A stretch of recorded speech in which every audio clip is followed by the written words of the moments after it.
And we are glad to welcome all our panelists for the discussion. First, we want to welcome Mr. Samuel P. Jackson. Mr. Jackson, the economist. Welcome to Focus on Liberia. Thank you very much, Dennis. I look forward to having a spirited discussion. Great. Next, we have Mr. Alice Chuchu Jones. He's been away from us for a few weekends now. Mr. Jones, welcome to Focus on Liberia. Oh, thank you, Dennis, and then I'm happy to be here with Mr. Jackson. It's always spirited. From California, our man William King is also joining us. William, welcome to Focus on Liberia. Thank you, Dennis. A pleasure to be with you guys and to see everybody doing well. Last but not the least is the university lecturer and someone whose fingerprint is on the PAPD, Mr. Depozuo. Welcome, sir. Thank you so much. It's a pleasure to be here today. Right. And welcome to Mr. Jackson. Mr. Jackson, everyone is excited to see you. Thank you all. All right, let's play our disclaimer before we start. That The opinions expressed by guests on Focus on Liberia are solely the opinions and responsibility of the original source who expressed them. They do not represent the opinions of Focus on Liberia or its affiliates.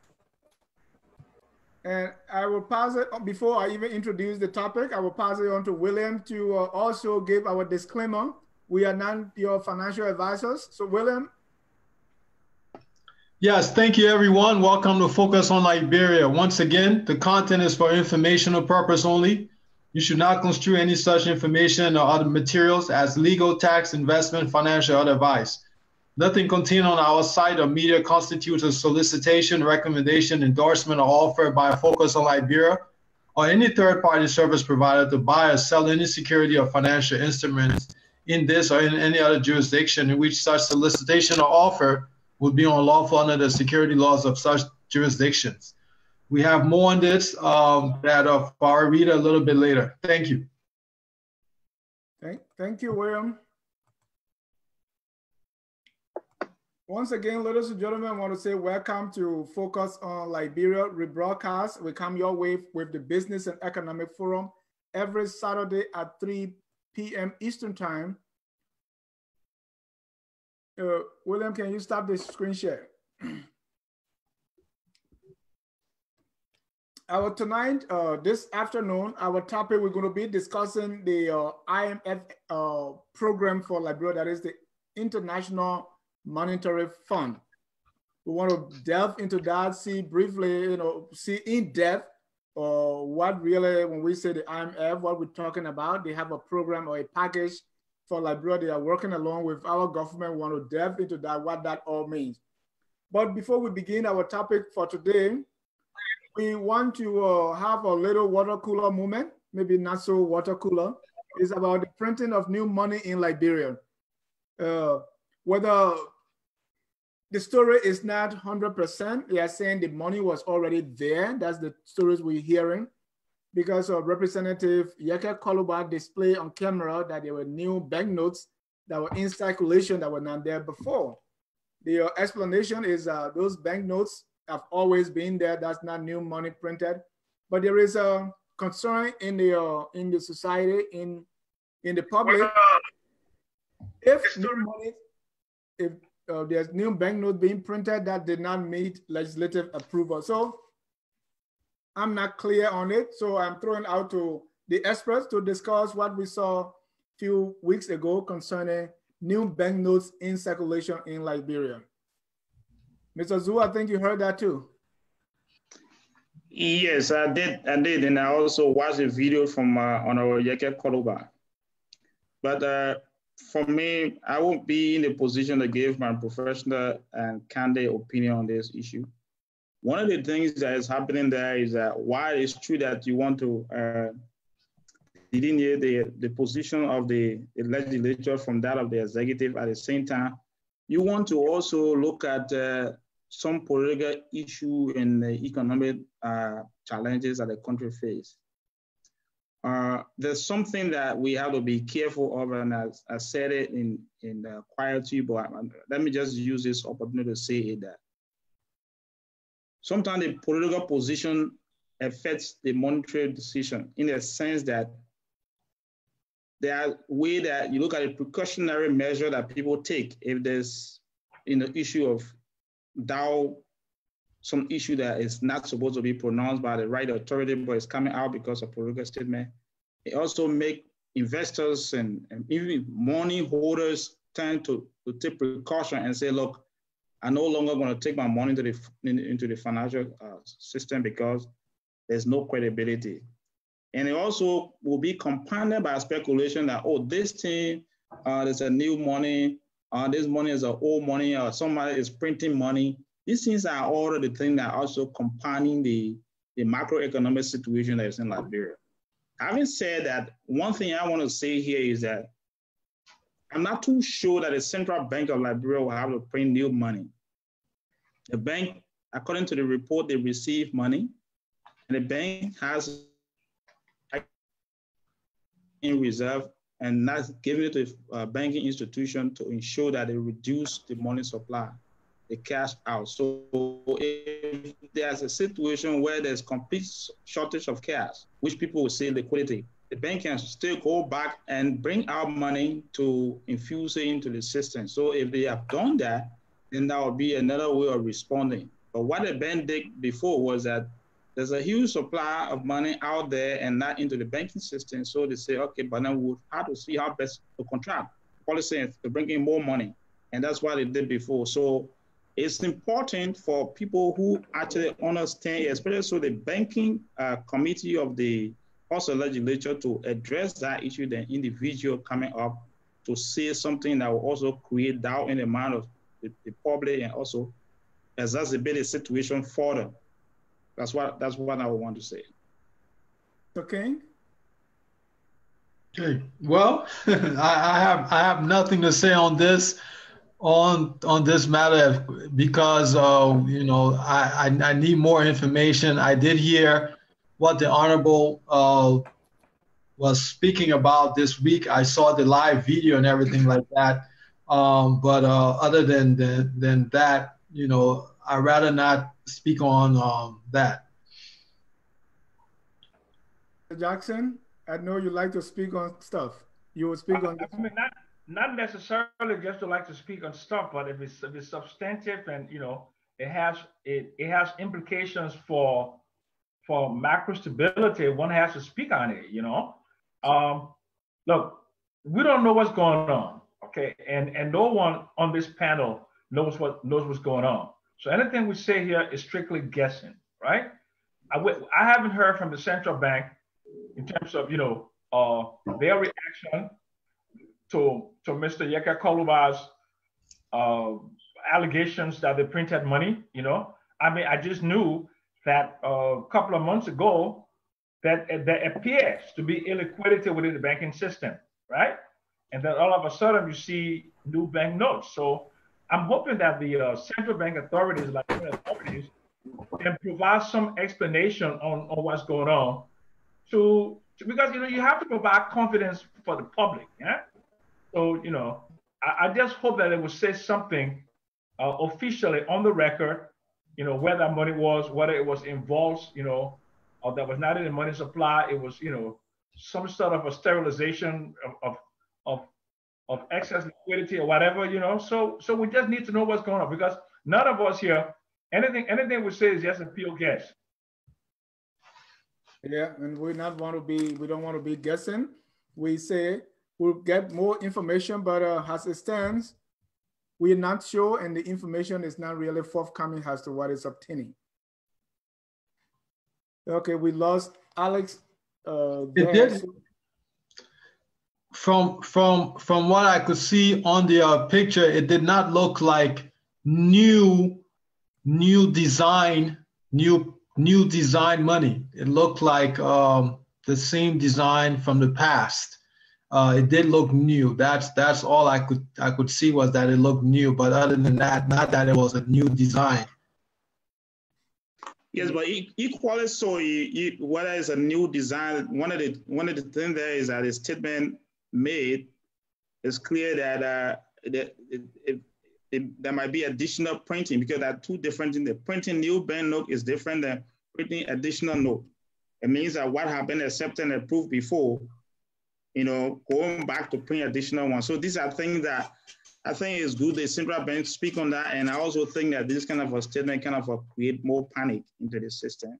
And as a result, as a country, we have to be very careful so that we can restore public confidence in our economy and to restore public confidence in our, even in the managerial system of the Central Bank of Liberia.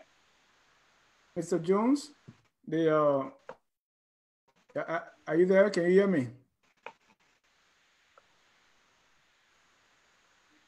Mr. Jones, your input on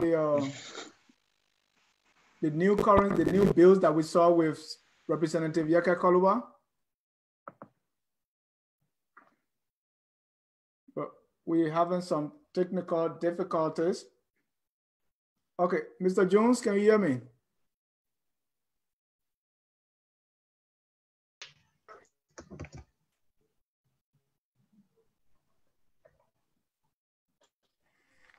Yeah, I can hear you. Somebody hear me? We can hear you. Unless you can hear me now. Can you hear me loud and clear? Not very clearly, okay. But all right, good. All right. All right. Well, anyways, I've heard the comments, and this is a serious issue. And I think Liberians need to take issues like these very serious.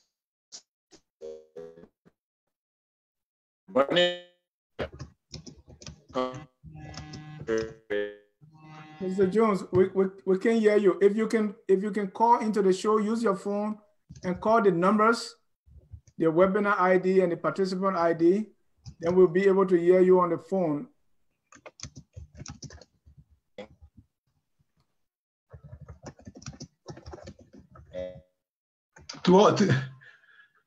Mr. Jones, we can hear you. It's not a taboo. To all our viewers, we just want to apologize for the reception. Alex is using Verizon instead of Lone Star or Cellcom. So we apologize. Alex, you need to adjust. Is it better? Yeah. Okay, is it better? Not really better. I want you to forget video. Just use the numbers and call into the. Okay. Okay, I'll do that. Yeah. All right. We are moving along. Once again, ladies and gentlemen, welcome to Focus on Liberia. We are broadcasting from Atlanta, Georgia. Our topic for the day is the IMF, that is the International Monetary Fund, their program for Liberia. On December 11, a news story broke saying IMF Executive Board approves US $213.6 million ECF arrangement for Liberia. And it reads thus. On December 11, 2019, the Executive Board of the International Monetary Fund approved a 4-year arrangement under the Extended Credit Facility for Liberia in an amount equivalent to SDR 115 billion.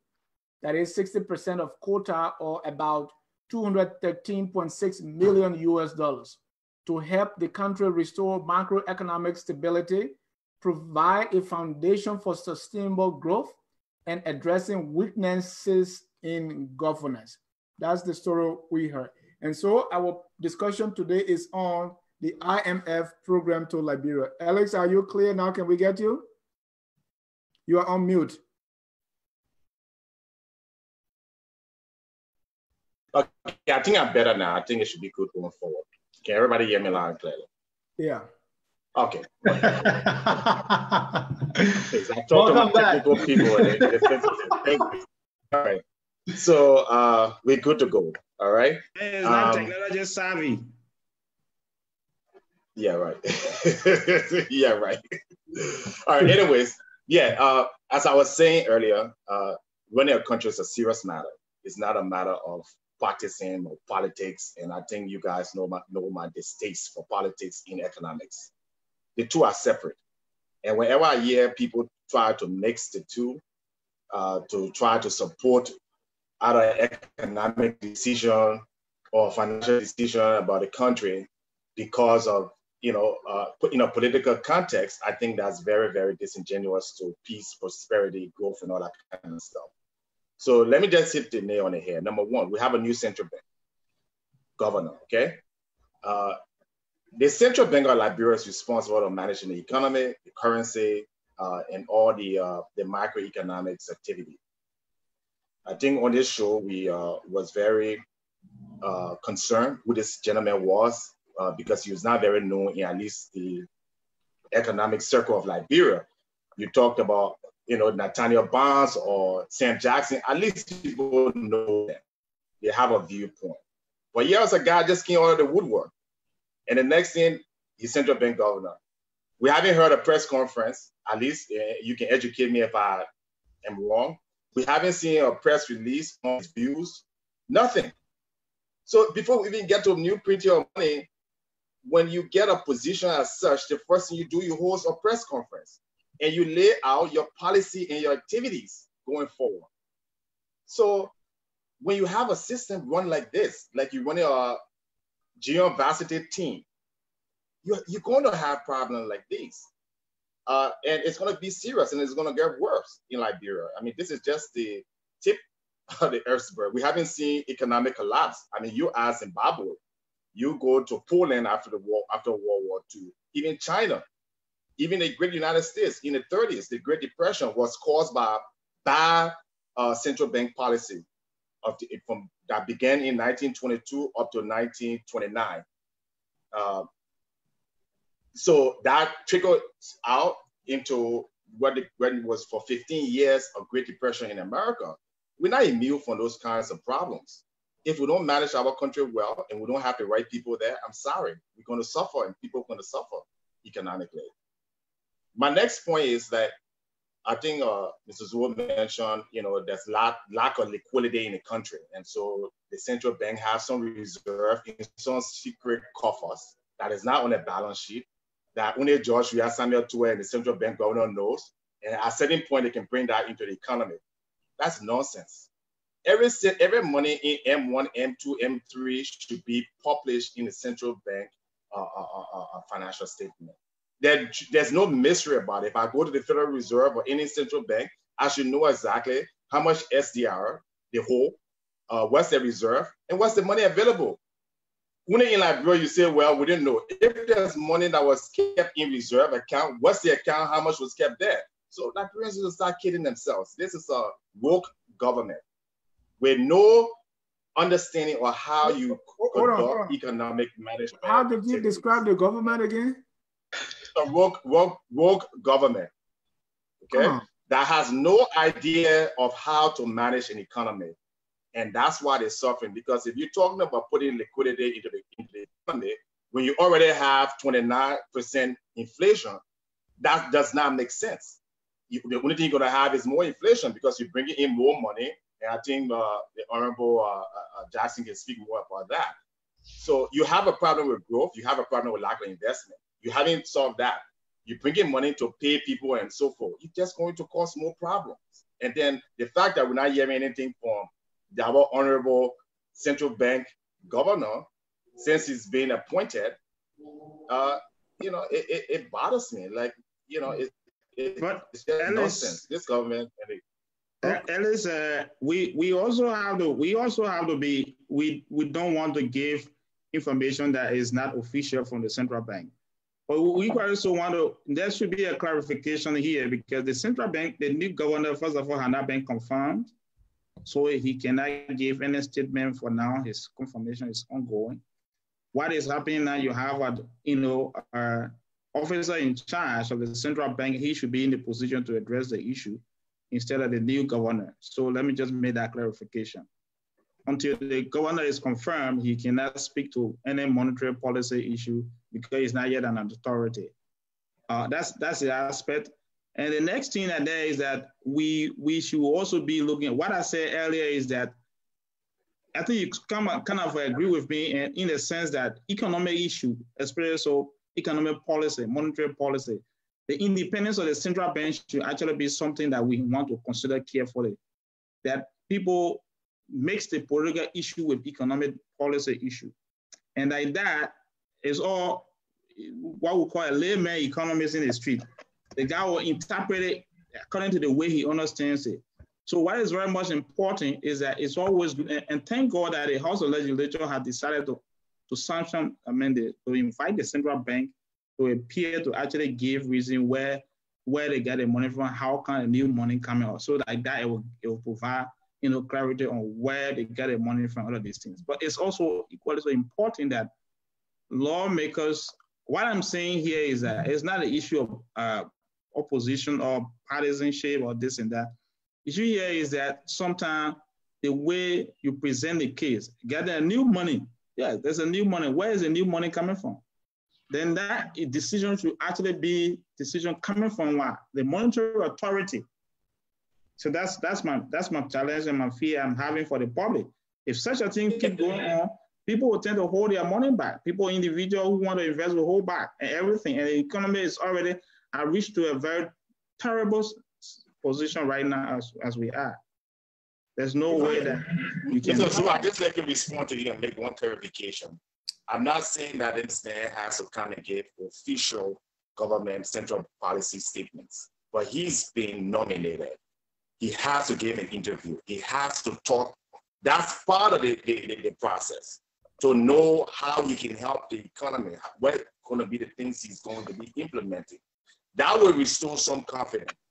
So that's the first thing to say, that to be completely silent. I don't know of any economists who've been promoted to central bank in any industrial country that does not have any statement or no interview. Okay. So that's one part I want to clarify. Oh. He still has the obligation to say something. Yeah, thank you. And he's not an economist from what I have read. Mr. Jackson, any final thoughts on this subject before we move on to... Otherwise, like I keep telling you, exit the meeting as a panelist. Attendees can now hear you speak. This meeting is being recorded. No, as I was saying, I'm just interested in us resolving the macro challenges that are obstructing the livelihoods of Liberians.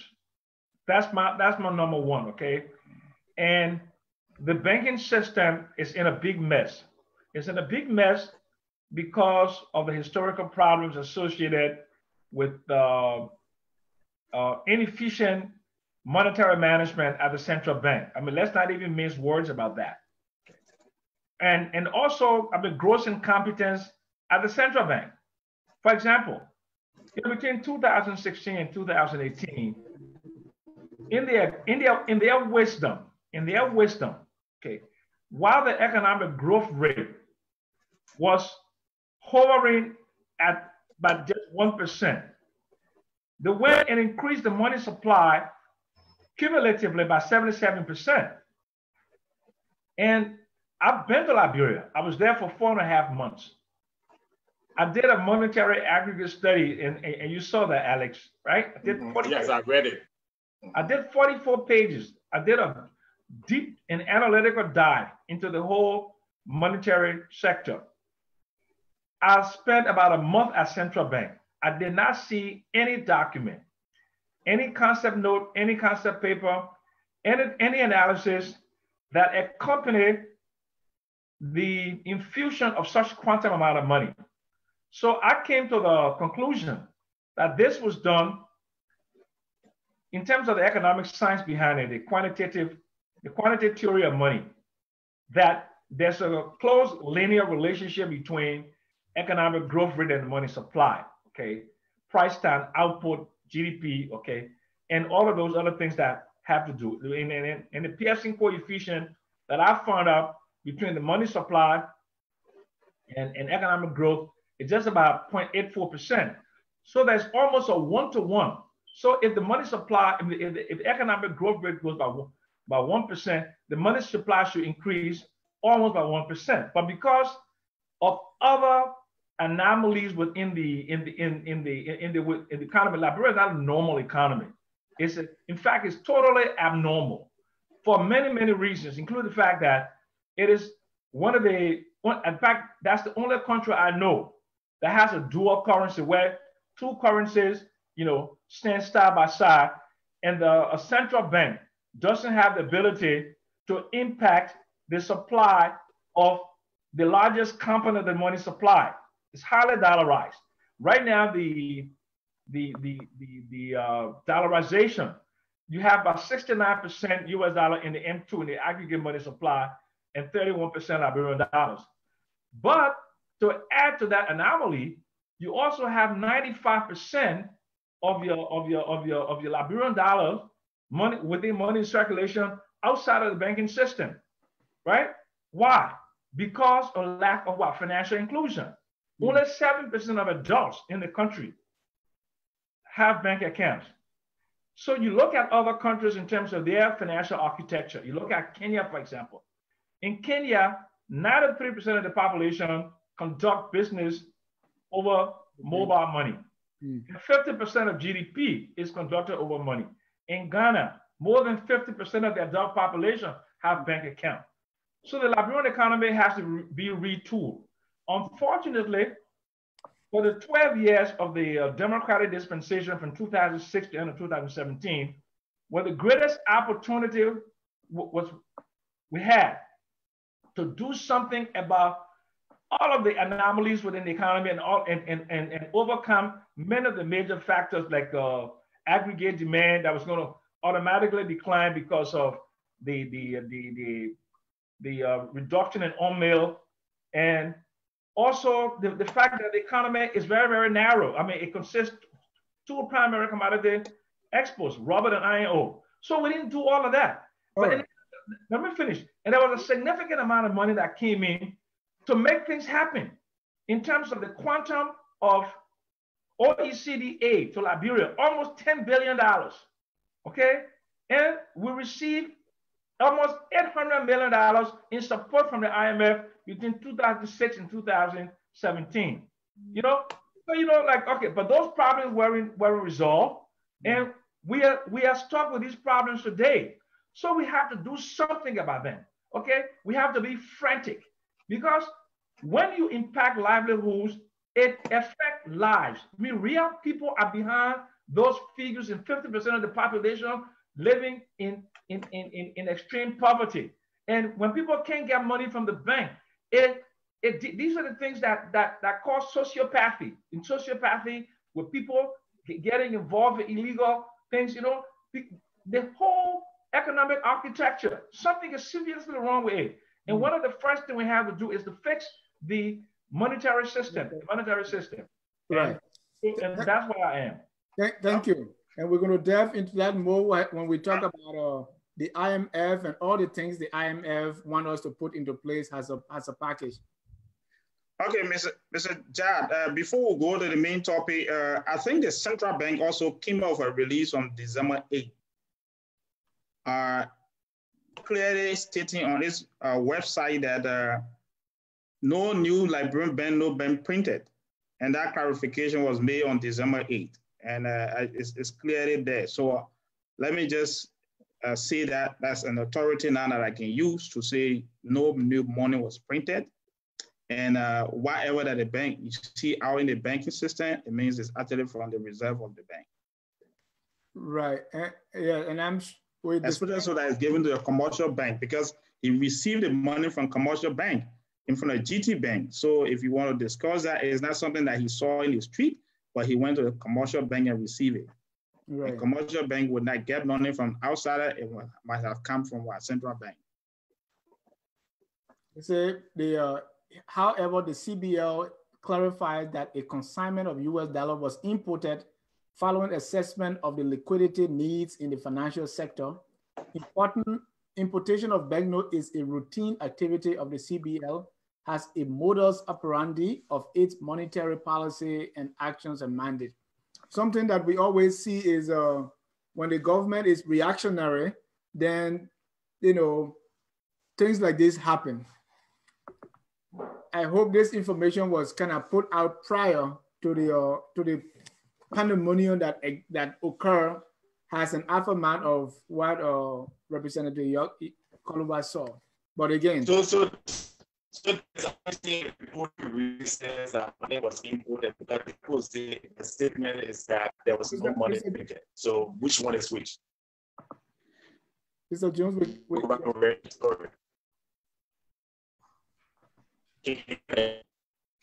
your signal is bad. You have to call in with your phone. Talk to William. William, if you have problems doing. Can you hear me? I'm hearing you now, but what's going to happen 5 minutes later? That's my concern. All right, just mute me on it.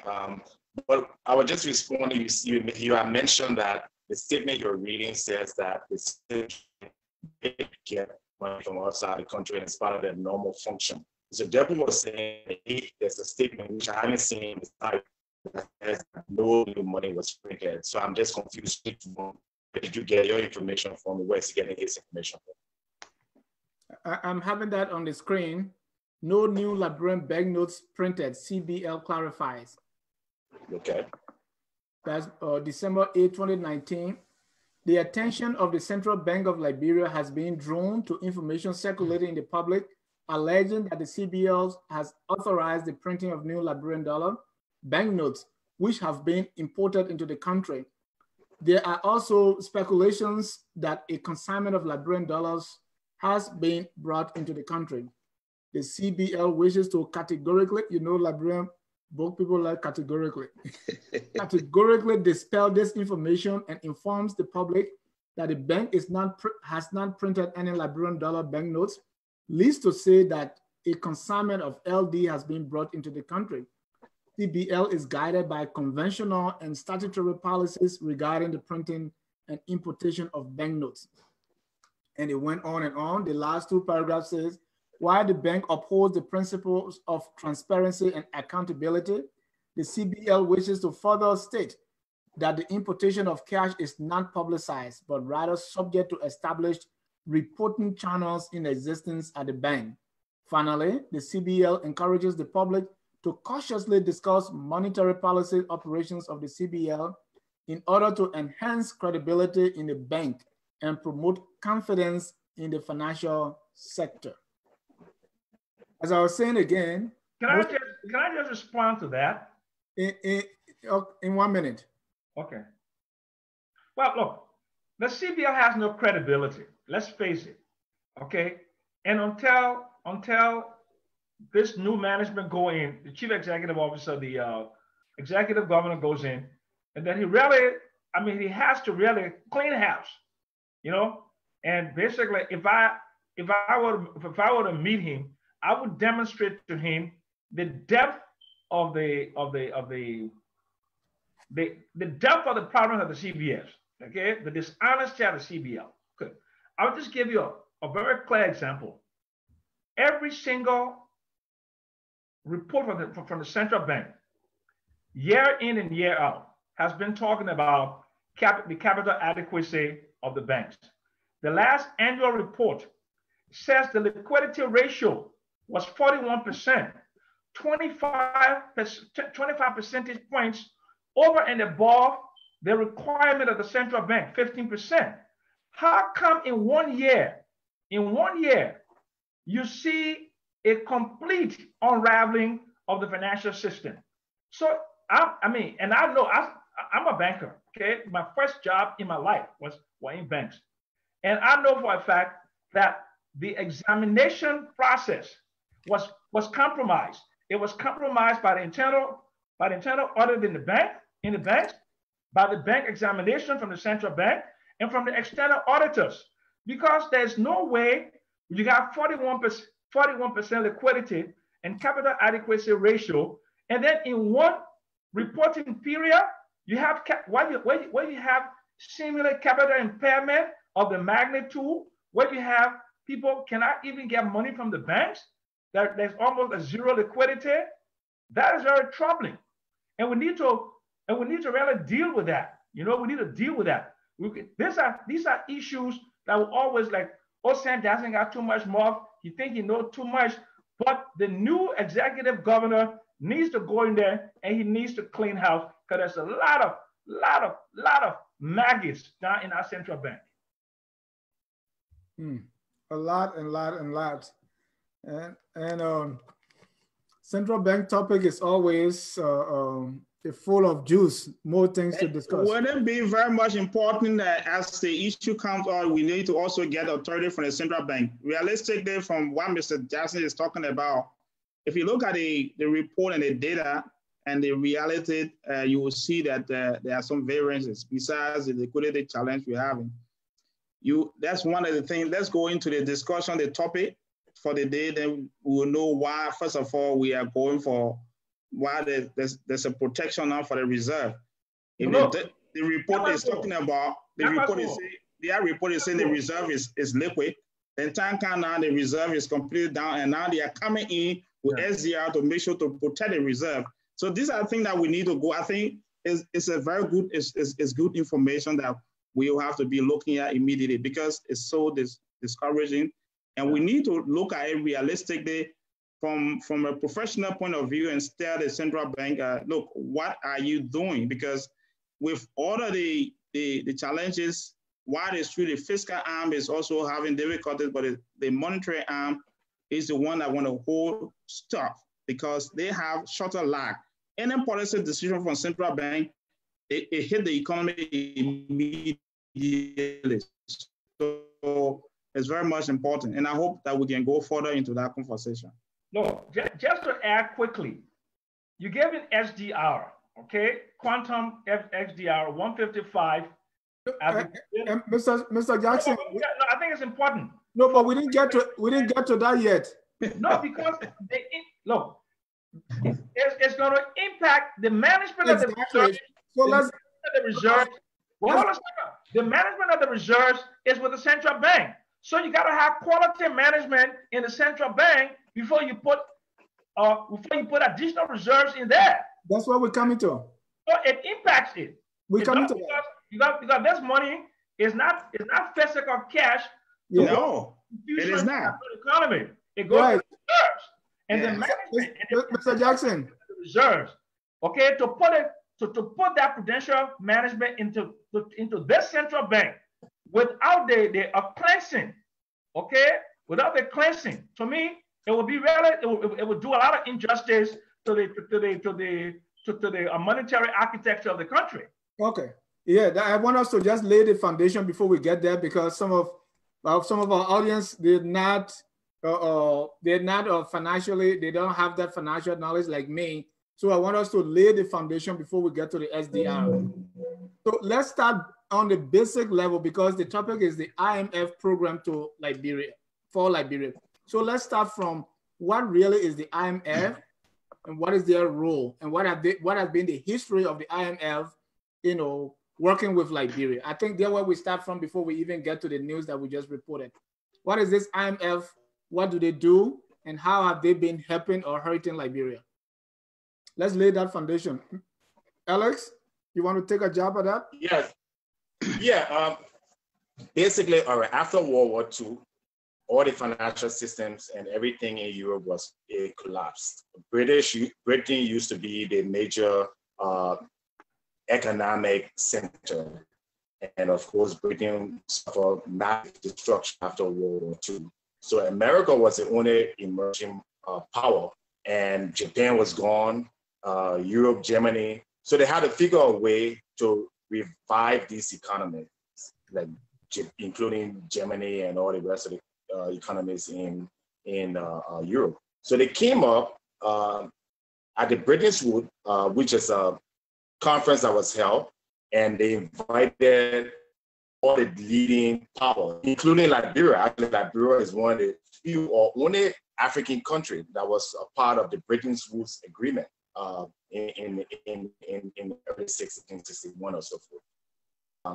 And they decided to craft a regime to help countries that were struggling, to revise the economy, to give them, in essence, a loan or give them some monetary support to help them. And that was what the SDR is all about, what is called special drawing rights. and it's kind of like a currency, but it's not one that you can spend. It's one that it's a unit that is kept at each country's account, and then each country can deposit to another country based on the trade agreements. And then whenever a country is struggling, they can help that country by putting in SDR into the account. So that was what Liberia got.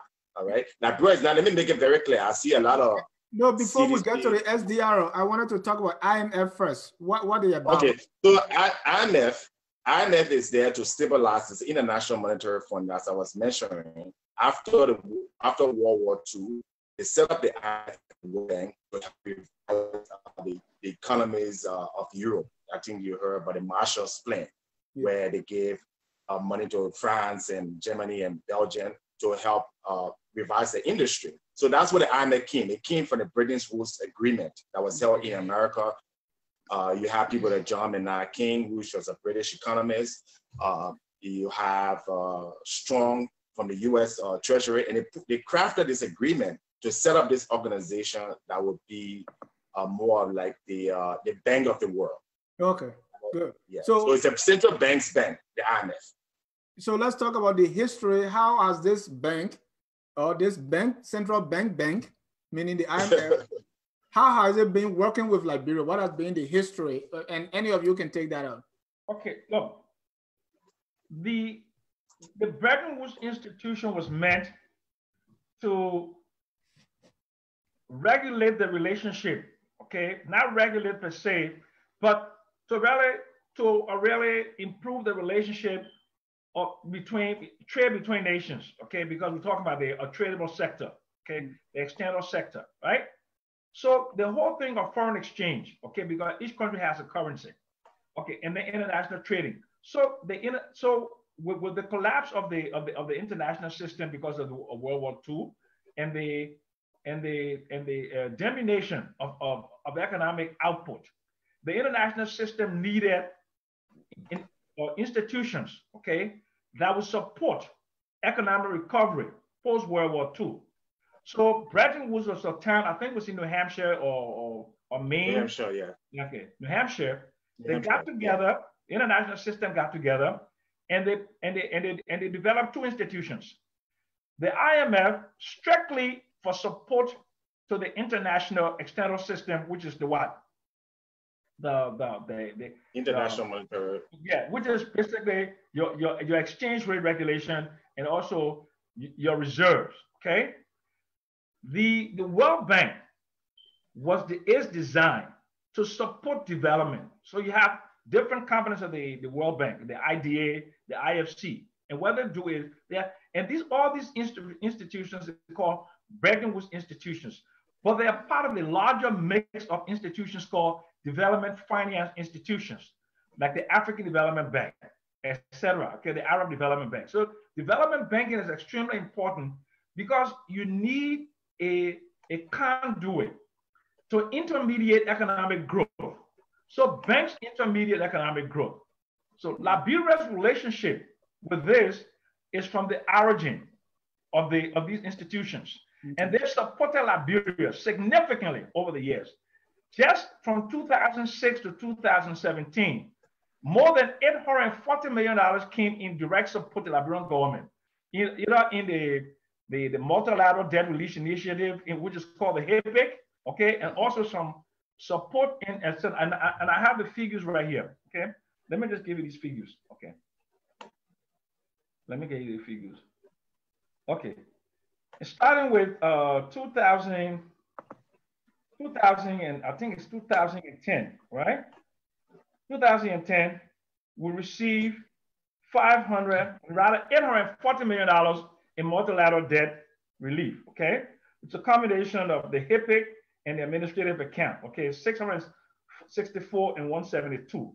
Then the extended credit facility was granted to us 2012 to 2017. And then the rapid credit facility of $46 million, okay?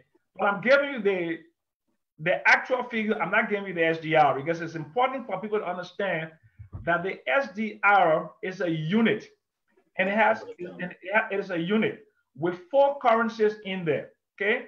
And that is the weighted quantity of the four currencies that give you this rate of $1.38 for each one SDR unit.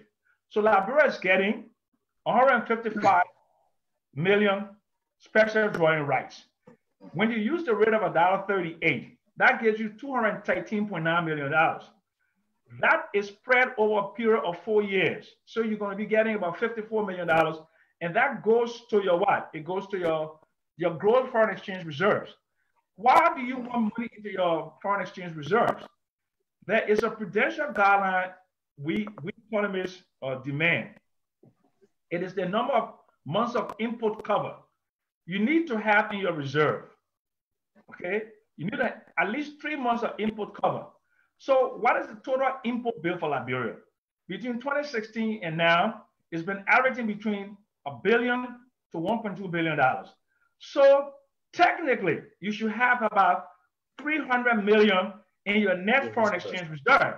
But you don't have 300 million in your net foreign exchange reserve, but you have that in your gross foreign exchange reserve. The amount of input cover is less than 1 month right now. So this is to cushion your foreign exchange reserve to give the ability to input. Now, who benefits from the SDR? Mr. Jackson, Liberian, hold on. You're throwing these things at us and we're not getting it. So just hold on a small so that we can ask you questions so we can understand. Okay. Now, before we get to the nitty gritty of what happened, I want Mr. Depu Zuo to summarize for us this IMF and what they give. They say the IMF Executive Board approved 213.6 million ECF arrangement for Liberia, and that's where the SDR 155 million come from. So Mr. Zuo, give us a summary of what's happening here. What's the news about?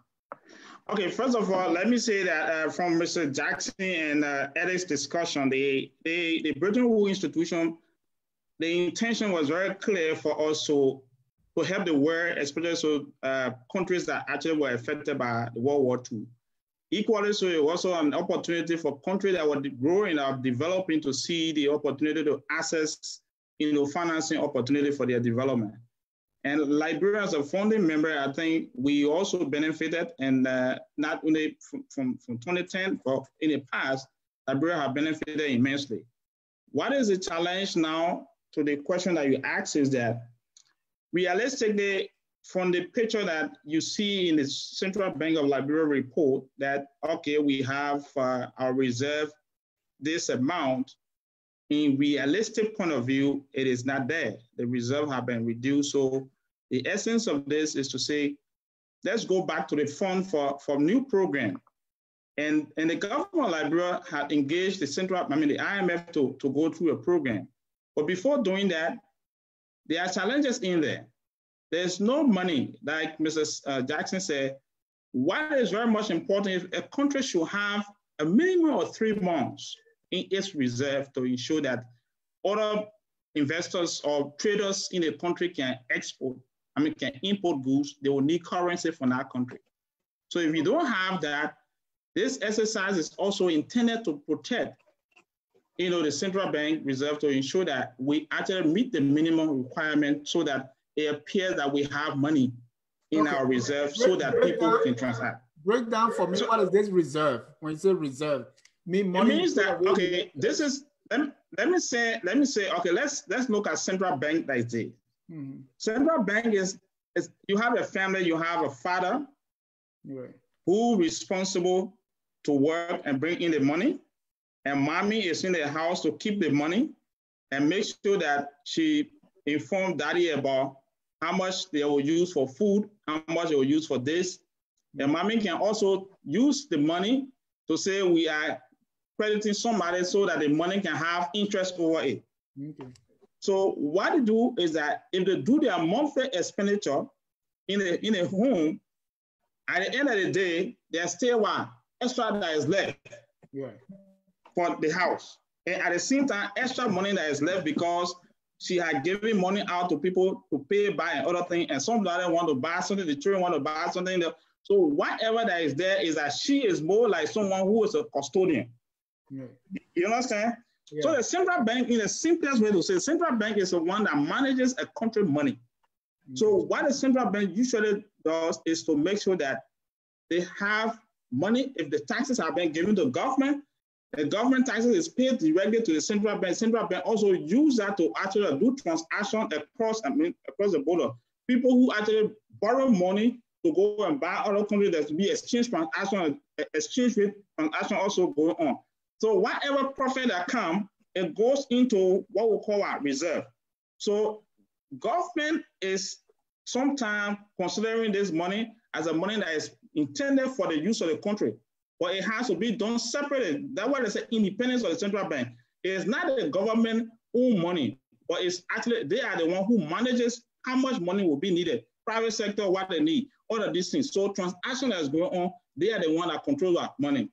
But it's a simple way to say that daddy making sure that he bring in money does not necessarily mean that he is the one that do the spending or that will be in a position to give it out. So that's one of the problems we are facing like Liberia now. Now the situation we have right now is that mommy is telling daddy that I have $20,000. But in real sense, we check over there, the $20,000 is not there, but she are giving it to all the children and say, okay, go buy it. You know, you pay this time. Okay, I'll pay this time. Nothing is there. There's a owner, or let's say the employer of daddy is saying no. Anytime, what the IMF is like, almost like the employer of daddy, the father in the home.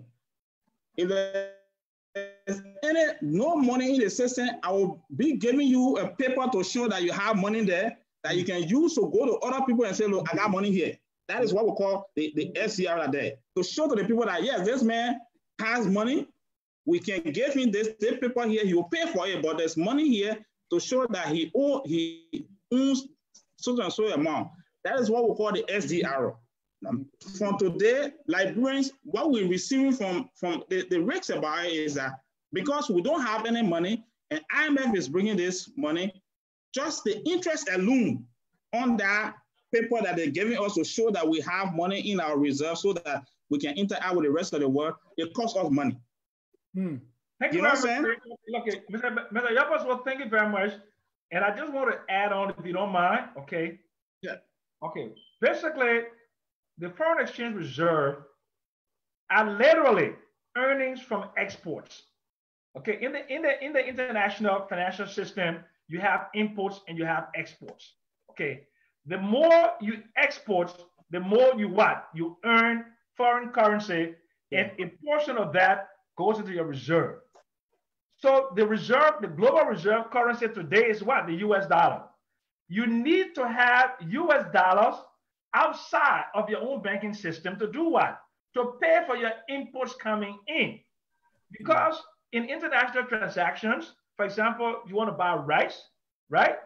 You don't take the physical cash from Morocco and pay to the supplier in Pakistan or the supplier wherever he is. What you do is you're going to pay with a bank balance somewhere. So you're going to pay with either a bank balance with your correspondent bank, right? And the correspondent bank has a piece of money because you know about the reserve ratio. How much is the reserve ratio of every deposit in a bank? Okay, there's a certain percentage that must go to the central bank.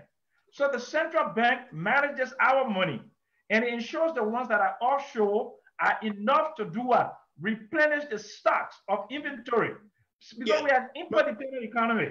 Yeah, Mr. Jackson, what I'm saying, the Liberian people need to understand, first of all, what it means, the role of the central bank. That's what need to make it clear to them. Because the challenge, Mr.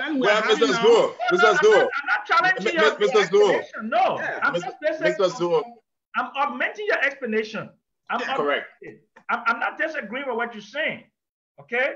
But I'm being a little bit more technical because then when you get too technical, then we don't understand. The moderator said we should not be technical. We gotta go in the comments. Okay, but here is the problem. Okay. No, when you get technical, break it down so that I can understand it and pass it to the people. Right, William? Okay. I'm agreeing, but listen to me very carefully. Okay.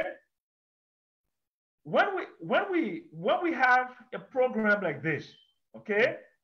We want to go to the lowest common denominator. I can understand that, right? The lowest common denominator. But we need to explain it in a way that will give the audience, okay, will pick their curiosity. Yeah, for them go ahead.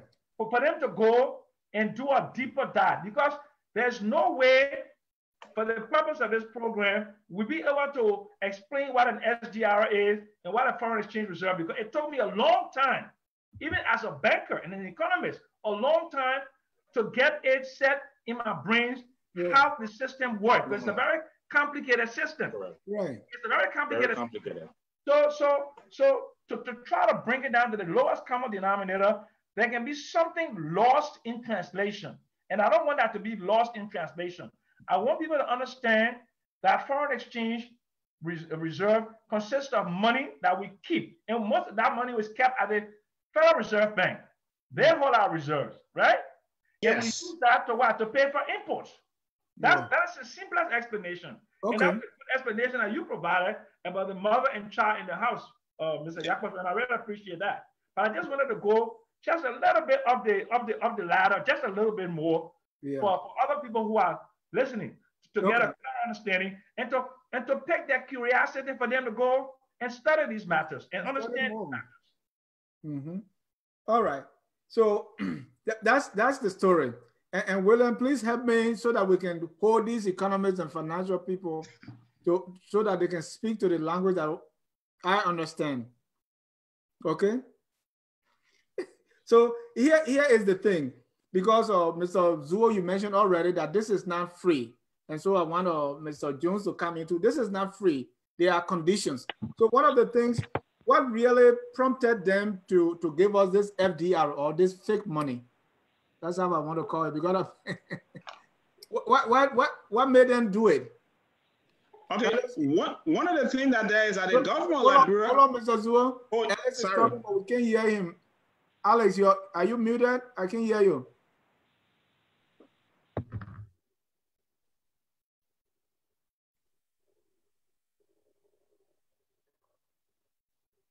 Alex, are you good now? Alex, you are really stressing me out. I say call the number. We want to hear you and we are not hearing you. Let's go ahead, Mr. Zuo. Yes, one of the things that there is that with the financial challenge, in fact, let's say economic challenge, macroeconomic challenge in Liberia, the government of Liberia had engaged the IMF to see how best Liberia can go back into the IMF program. Because since this administration came to power, the IMF program of Liberia ended in 2017 November. So it was the new administration that you are actually going to engage. But the government of Liberia didn't engage the IMF until we reach a point where, first of all, there have been a lot of fiscal and monetary challenges in the system, and they made a request to the IMF. And the first thing that I think you will see from the release over there, that there are basic thing program that IMF and the government of Liberia agree on to do. One thing that there is to make sure that the fiscal imbalance that then will be resolved, meaning that getting more data to make sure that the government of Liberia is in conformity with its own fiscal rule, that you only spend what you receive, and you are not spending more than what you can receive from your revenue. Those are some of the things. And one condition that there is that looking at the central bank, there must be a gross direct credit from all angles. Central bank need to be solvent. And realistically, the best way to do it is to come in to rescue the central bank with the issue of the foreign exchange reserve we're talking about. So doing that itself will also require the central bank to carry on governance, and transparency, and they have prudent governance system in place that the bank will make sure that they manage what they have. One condition that the reason why I say it's not free is that besides the interest that we pay on that money, which is going to be almost around $58 million that we're going to be paying, we also have the government of Liberia should be in a position. The central bank will have to reduce its staff because the bank is having more staff and spending more money on operation than what is actually generating. So those are some of the conditions that are set by IMF. So those are costs that they had a benchmark set up before they could go into this program. And let me read this to you. It says, for this money, they say the authorities, meaning the Liberian government now, the authorities are committed to carrying out prudent macroeconomic policies and ambitious structural reforms necessary to restore macroeconomic stability and to put Liberia on its fiscal sustainable and inclusive growth path under the fund's 4-year extended credit facility arrangement. Yes. So that's what I'm saying. The prudent macroeconomic policies that they are talking about. That's what I'm talking about, because from the fiscal side, is that look, from the taxes you collect and looking at it realistically, your expenditure is more than the revenue, and even your wage bill. And this is where the challenge is, people talking about harmonization. Your wage bill should not be more than 10% of the GDP. And realistically, it should be around $293 million at the time of the discussion, at the time of the budget formulation. So that means that means government will have to reduce the number of people on a payroll, or say you reduce the salary so that they can fit within the wage bill. So these are some of the constraints that are there that are set by the IMF. Besides that, the concern here now is you don't have that economic, governance and also fiscal discipline in your system. And that's a structure that it has to be in place. CSA must be in the position to say, how many number of civil servants do we have?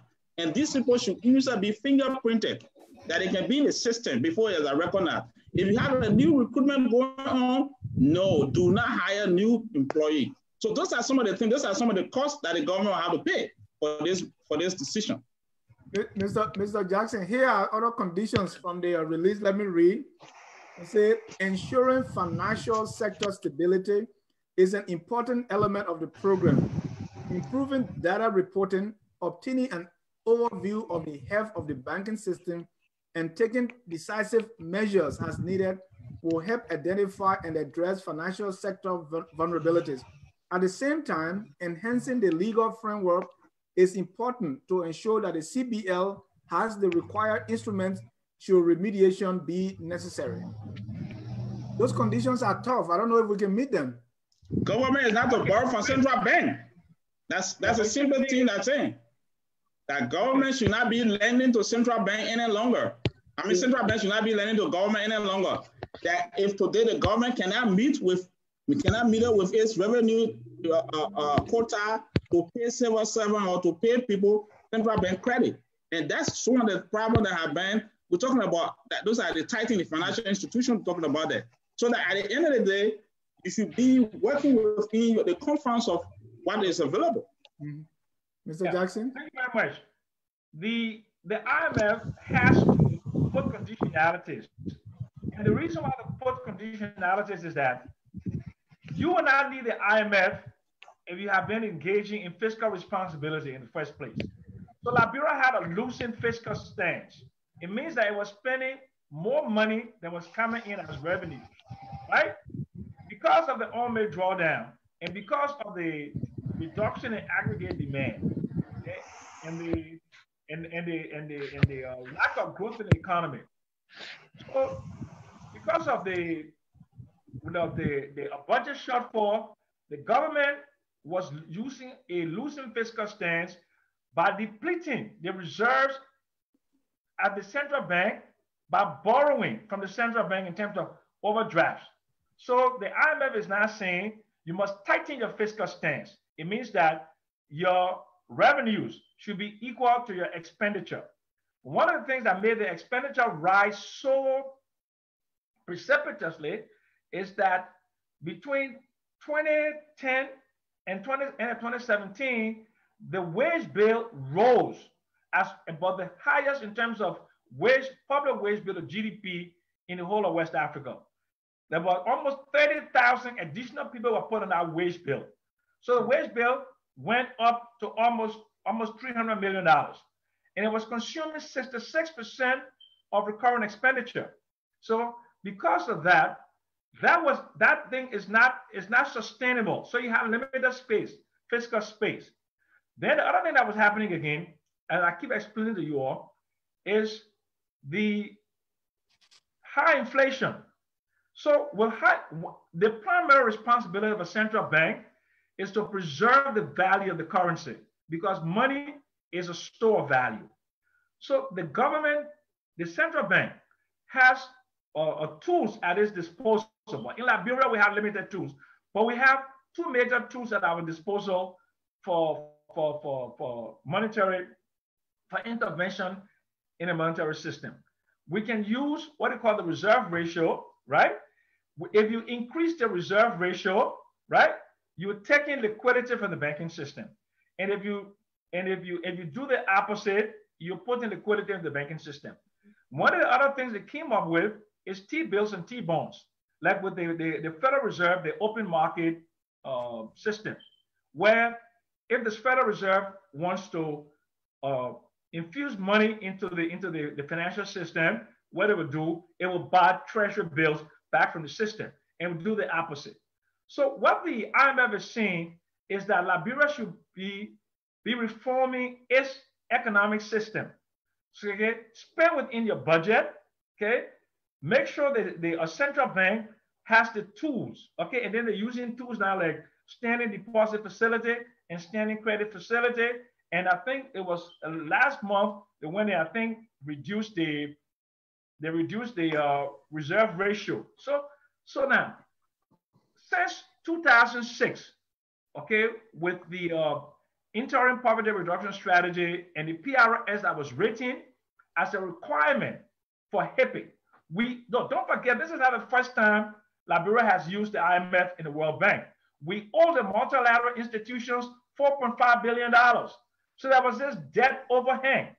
So we had to design a program to go through that, which is called the decision point, to go through that program. So like the Yabas was said, the program ended in 2017. Now because of the new challenges, that we are facing today, okay, it was a good thing for the Liberian government to use the prestige of an IMF program. Now, I'm not a great fan of multilateral development. I'm not. But for current circumstances, it makes a lot of sense for Liberia to be put into an IMF program. It will give us the discipline for us to do a lot of the macro things that we have to do in order to now start expanding the private sector. But ultimately, it's productivity and economic output that's going to grow, and the expansion of the private sector. No amount of SDR or grants from the World Bank is going to expand private sector.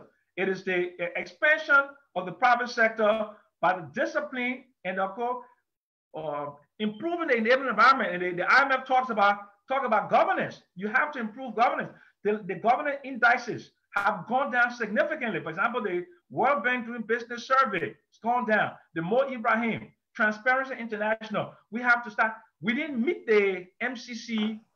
We didn't meet the MCC requirements. That is the diminution of our governance indices. So this is a whole panoply of things that we have to do. And this is not a quick fix. This is a matter of this. You're not going to see any real growth in the Liberian economy until at least 2023. So it's had to do a lot of belt tightening. Okay, and in addition to that, one thing that I know this is a good opportunity coming under the IMF program, but I will say the cost benefit aspect of it and our inability to manage the economy. What happened during the HIPIC is that Liberia was actually running what we call cash-based budget. Liberia had to go through that for almost 3 years to ensure that if you collect $50 today, it's the $50 you will spend, and they will be looking at priorities. So those are some of the conditions that right now. One thing that the IMF program is actually suggesting is that you need to reduce your wage bill and make allowance for other activity that will go into investment activity, including the raw energy and other things that have been earmarked by the government under the appropriate agenda. So if you say that you're going to be building raw and you don't have the ability to actually earn more revenue to spend on your salary and build raw, it means you cannot achieve it. So whatever that have been targeted, that have been set, the intention or the IMF program is intended to make sure that Liberia is guarded. And one of the things that I'm saying here is that sometimes when a country have a very mature and well-savvy managers, IMF involvement is somehow limited. But wherein there have been some irregularity in terms of performance and other things is when IMF come in and say, look, you have to do it this way. And people should not think that because IMF is coming in, somebody report you see, so those are the reports that come from the government entity. Yeah, but what is it? IMF and authority of government of Liberia. So until we can put ourselves in a position to manage our economy effectively and efficiently, we will definitely be in a very long haul. Because realistically, let's say, for example, the public corporation, state-owned enterprises, how are these state-owned enterprises operating? If you have, let's say, National Port Authority, and you have a revenue generation, does it really, how do you look at the revenue generated by National Port Authority versus the operation of the port? How much is the budget looking like? What are the expenses that are being coming from the port for going to government revenue? And these are some of the things that IMF is going to be looking at. They're going to be looking at financial prudence, management of the offices, and governance structure. It's going to be a very key thing. We are excited by it, but it has its own challenges that we'll have to go through. Thank you, Defo. Yeah. You know, I'm listening to everything that is being said, and there's a couple of things that is very challenging with even how we are treating our Mama Liberia. Okay, so when you look at Rwanda, in 2013, Rwanda went and borrowed $400 million from the Eurobond market. That's 2013. They used some of that money to dig hole, cover hole. They took 120 million to service another debt. That's what they did. Now, to your example, Defo, is this. Yes, the mother in the house, you make money, you give her some money to hold on. The challenge we're having in Liberia is that when the man goes out to find a job, there's no job. And then when we come inside the house, the children, the grandma and everything is looking at him saying that, you know, you need to manage the money better. You need to manage what you're doing better. Now, President Sirleaf, during her time, the 12 years, there was never a time when she was working where our resource, the budget from the government was heavily spent on resources, because they employed a lot of people. Now, I don't know what exactly that number is in terms of employment, but I do know that if you look at it, when you need things to function in the government. You go to the airport, you have employees. You go to ministries, you have employees. You have all these things where people need to employ. Now, the amount of money for our budget, I want you guys to know, is very little. It is very little. Now, let me give you this. Senegal, when you get there, everything is functioning. You have employees, you have security, you have guards, you have all these things. No one is really asking, how are these people getting paid every day? How are they getting paid? What's their budget? Everything like that. People are looking at it and it's functioning. Now, how is it that a country like Senegal, a country like Ghana, a country like Rwanda, a country like Argentina, a country like the United States of America, all of them, when they're functioning right now, they are borrowing money and they're using bond money to run the government for stability and to do different things. And some of them have the same challenges we're going through in Liberia, or even worse, Yet they don't rely on the mother of the house to run and go out and get business going. I mean, we need to Liberia needs as a whole, we need to go out there and get more money to stimulate our economy. The IMF, and I think I agree, and some of you mentioned that, the IMF will never stimulate your economy. They're going to have certain things in place, maybe to say that, hey, you know what? These things are stable. Central bank is stable. It's a place that you can invest in. But quite frankly, for the past 12 years, what I've been seeing is that we've been getting there. We've been getting to the place of where this is a place that you can invest in. When other countries just say, hey, you know what? Whether IMF, you like it or not, I'm going to go out there and I'm going to issue and I'm going to put out there for my bid to get a bond. And whether you like it or not, I'm going to go out there and see what happens. And sure enough, these things are oversubscribed so that the economy runs, it's stimulating and everything like that. Trust me, Rwanda is not generating more money than what they're spending. Ghana is not generating more money than what they're spending.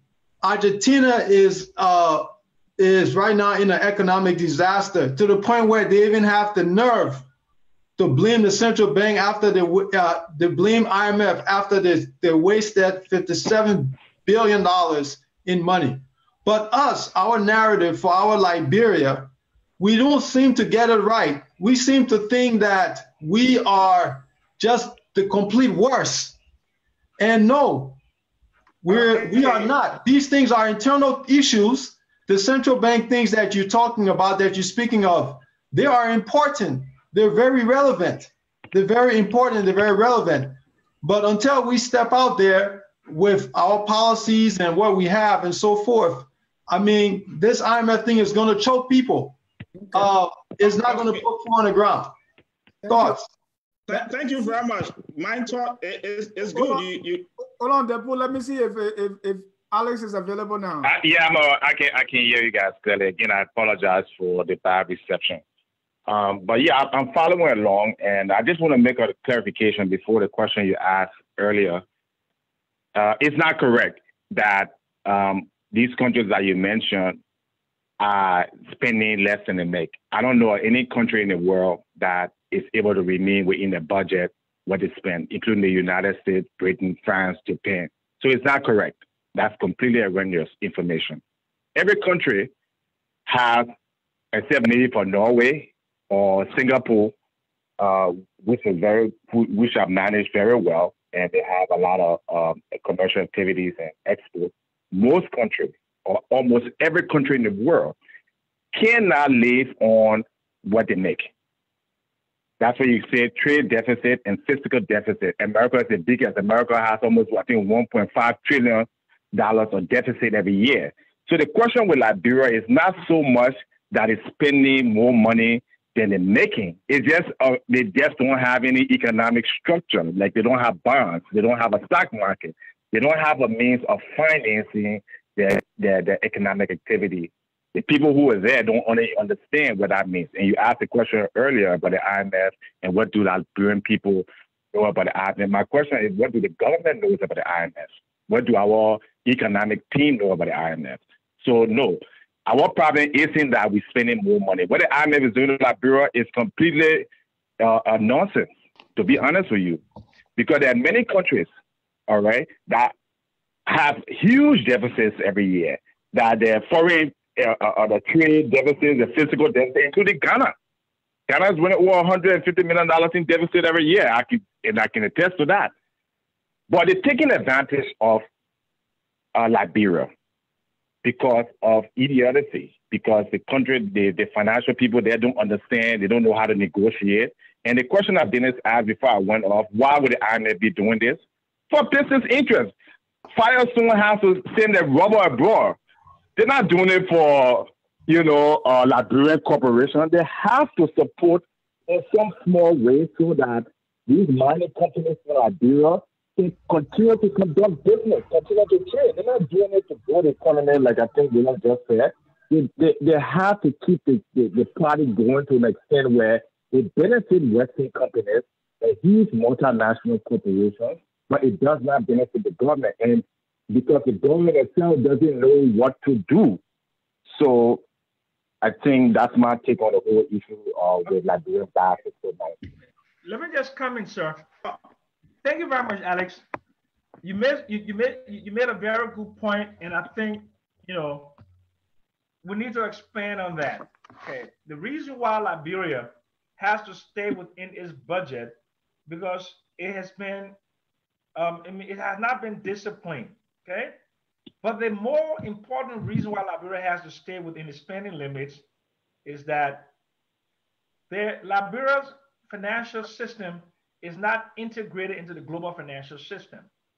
In order to access private finance capital, you have to have a financial architecture that is integrated into the global. Who's stopping us? Who is stopping us? But let me finish now. Let me finish. You have to have a credit rating. Okay, there are three well-known, the three best-known credit rating agencies in the world: Standard & Poor's, Moody, and Fitch. Liberia is going to the IMF and the World Bank because of what we call market failure. Because the markets fail, that is the reason why we are a poor country. That's why we are a low-income country, because of market failure. When markets fail, that's when the IMF and the World Bank interventions come in. Other countries that have the financial architecture that is integrated into the global system, whether they have a bond rating, whether they have a credit rating. In fact, deficit spending in economics is great because even to create aggregate demand, even on consumer spending, you can't just spend only what you have in an economy to grow an economy. To grow an economy, you need to devise a credit economy. That's why we have credit cards in America. Argentina, please help me now. But because you're saying we're bad, how are we bad compared to Argentina? Well, hold on a second, okay? Hold on. A judicious use of credit, like me, okay?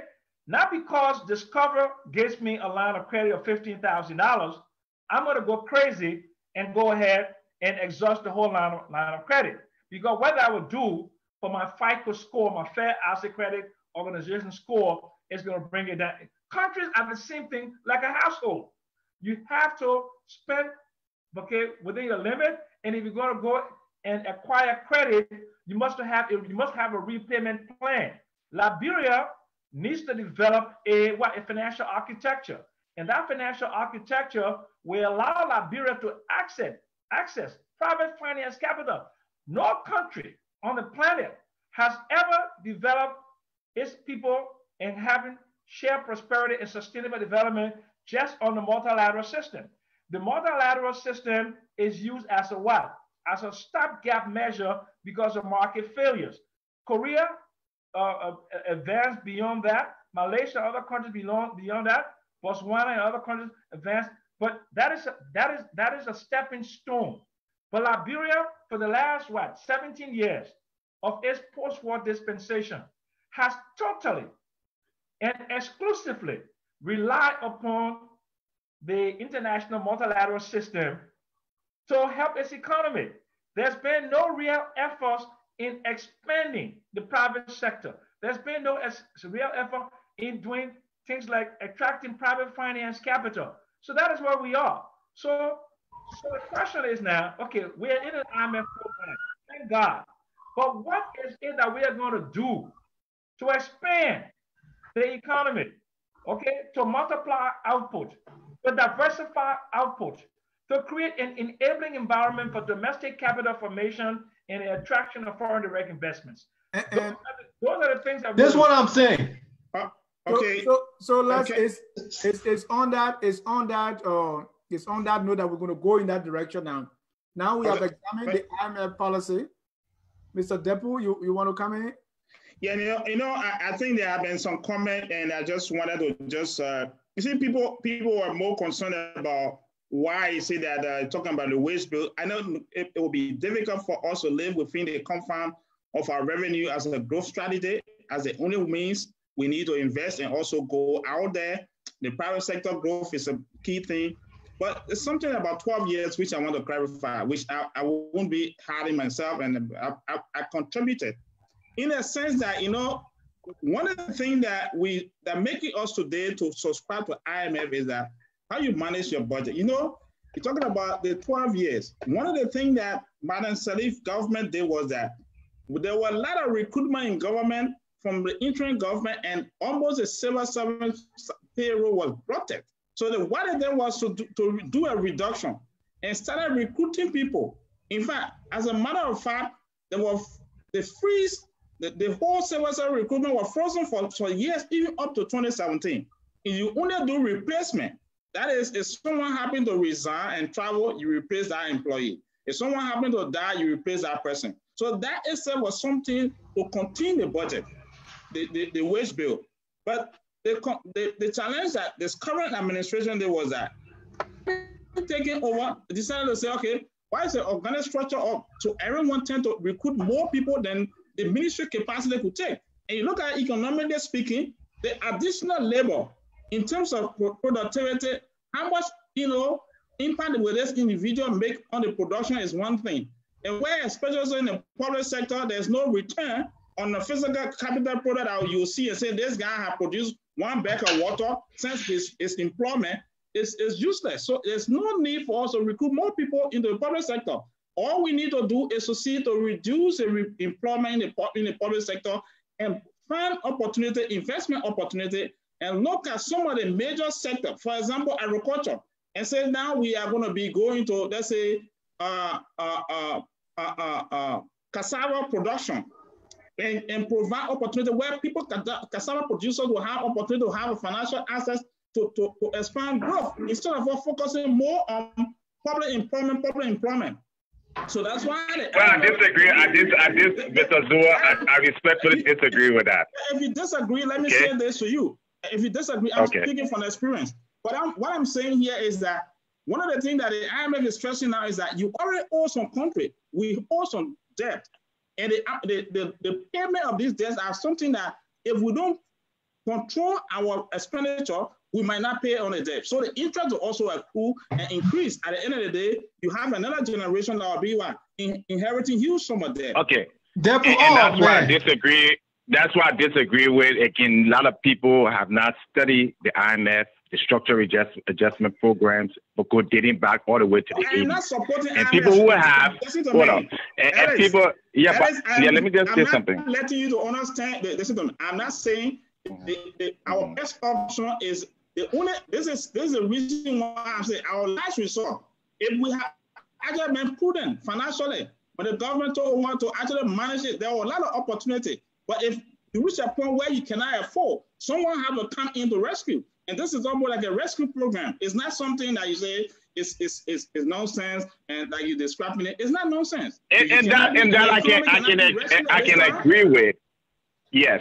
But the fact is, Liberia problem, especially Liberia economic problem, is the lack of Liberia industries and banks, period. Whether the IMF come in or they don't come in, or whether you have the government. We lack discipline. That's causing us. Well, yeah, but again, I think let's look at solutions, okay?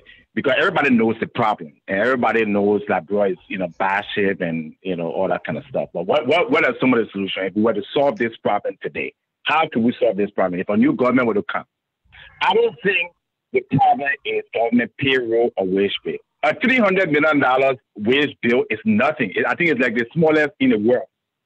Even Liberia's entire budget of 550 or 570 million is nothing. It's a peanut. That's peanut. It's very, minuscule in economic terms.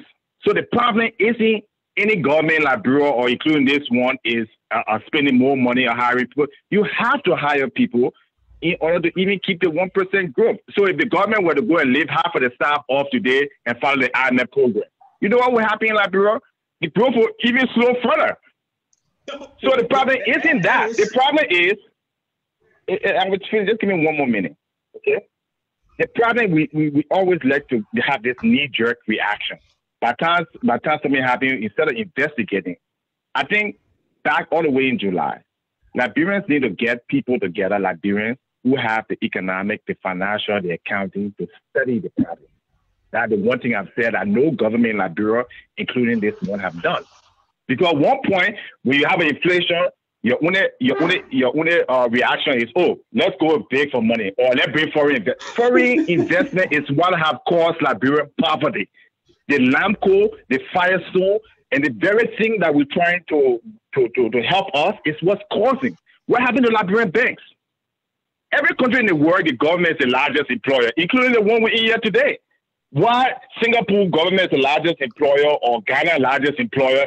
They're not having the problems we're having. Nobody have investigated that. All we're seeing, wherever IMF, in my book, is a shitty organization, okay? They deal with people differently and deal with you based on what you know. When Greece was going through the problem, the IMF gave Greece package of almost $300 billion because the finance minister, right, was able to fight them and able to get the best terms. The European Union. The problem is our finance minister is completely inept. He doesn't even understand, global financial policy. He doesn't understand. He doesn't speak like someone who understands it, talking about you're going to issue debt for 2 weeks. If you say that thing in any intellectual gathering, they will boo you because it doesn't make any sense. So we need to first start thinking about how we can study what's the problem of Liberian growth, why our inflation is going high, and what do we need to regenerate economic activities. And I would say one thing to do is you have to use the banking system. When America had the 2008 crisis, what did it do? The government, Obama, Bush, they put passed a package of $700 billion. Of that money, almost a quarter of it went directly into banks, U.S. banks. JP Morgan got $20 billion, Citibank got $20 billion. And those are the banks that was able to release credit to build American industries like GE and all the American companies, Ford. And that's what make America was able to recover. We don't have any industry. We don't even have a bank in Liberia. They're all controlled by foreign investors. So IMF is not going to help us. What they can't, and cutting our budget down is not going to help us either. Right. We need to grow. Thank you, Alex. I would agree with you on some point. I would disagree in this direction. One thing you have to understand here is that private sector investment is not something that is driven by government. And you should also understand that in that process, one thing that they want you to do as a country is to be very responsible. William was talking about Rwanda. Rwanda has a private sector opportunity where you will see that growth is actually coming more from the private sector end. But in Liberia, I'm saying we need to focus on industry that will actually spur growth. It's not the case with us. We usually have opportunity in the agriculture sector. Look at it. Okay, Mr. Zuo, again, you're very wrong on this point. Every investment that comes in the private sector comes as a result of the federal central bank discount rate. The money they borrow from the government. Including America, Citibank gets their money from the federal exchange rate every night. And that's what they put. So when it comes to Liberia, we don't have, hold on. When it comes to Liberia, when you say private sector investment, there's no way you can generate private sector investment with all the central bank facilitating that process. Alex, and our central bank has not facilitated that process. Central bank role as a monetary policy architect, central bank role is to actually monitor the system. You cannot have, one thing that I keep saying to you here is that if we want for government to do almost all of the employment and you think government should intervene in almost all the financial transactions, then you are always making error. That's not what I'm saying, Mr. Zuo. One thing that's not what I'm saying. Understand what I'm saying. That's not what I'm saying. I'm saying that the central bank gives money at very low interest rate to the commercial bank of a country. And then the commercial bank is the one that gives that money to the industry. That's how it works in every country in the world. And Jackson is on the line, you can correct me. If you have a central bank that does not infuse money into the economy through the banks, you're going to have a collapse, economic collapse. Whether you cut your budget, whether you leave everybody off. Does not have money now, and if someone is trying to rescue, you're talking about normal central bank. Okay, all right. Central bank creates money. No central bank has money.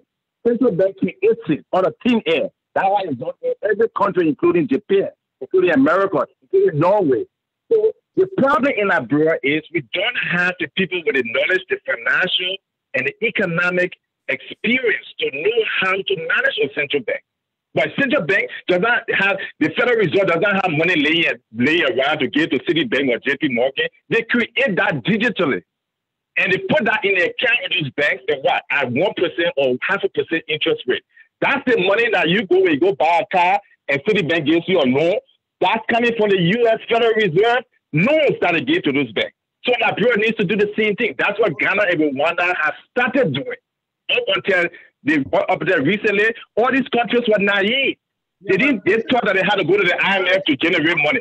Okay, we got 10 minutes left. I want to use this last 10 minutes. Okay, but Alex, okay, look, Dennis and Alex, let me just, I don't want to be a referee between the two, between Depazul and Alex, but I think the audience needs to understand what I keep talking about, the financial architecture and the role the central bank plays and the role that money plays and the role the financial system plays in promoting economic growth.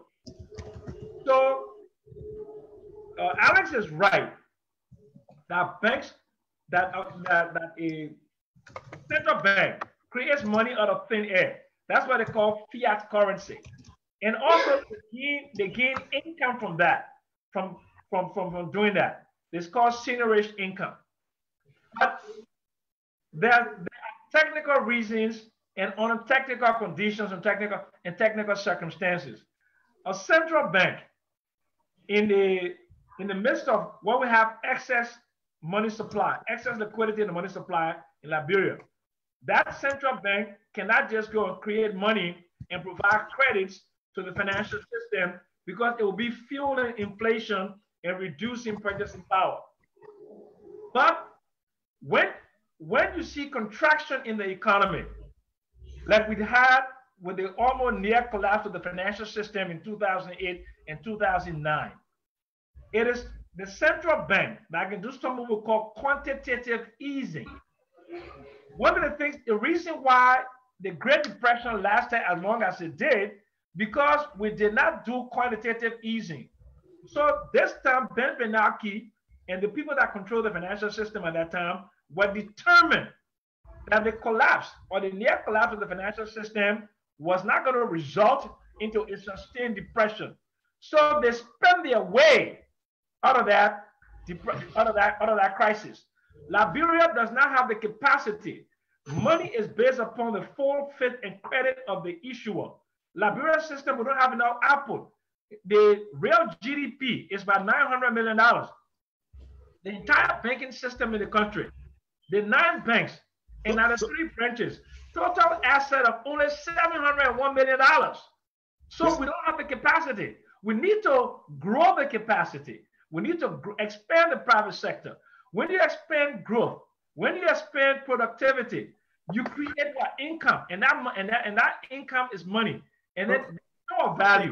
Mr. Jackson. Hold on, Depu. I've not even read my comment from my wonderful viewers, and because one last point I want us to touch on, Mr. Jackson. Every time you speak, you talk about the past, maybe from 2006 to 2017. There's a subliminal jab you're trying to throw at the Salif government. I'm sensing that. But, I'm not I'm saying now you're throwing it 1-2. Because Mr. Dennis. Yes. Well, let me finish with my question. It's a fiat job. It's a fiat job. Mr. It's a Dennis. fiat job.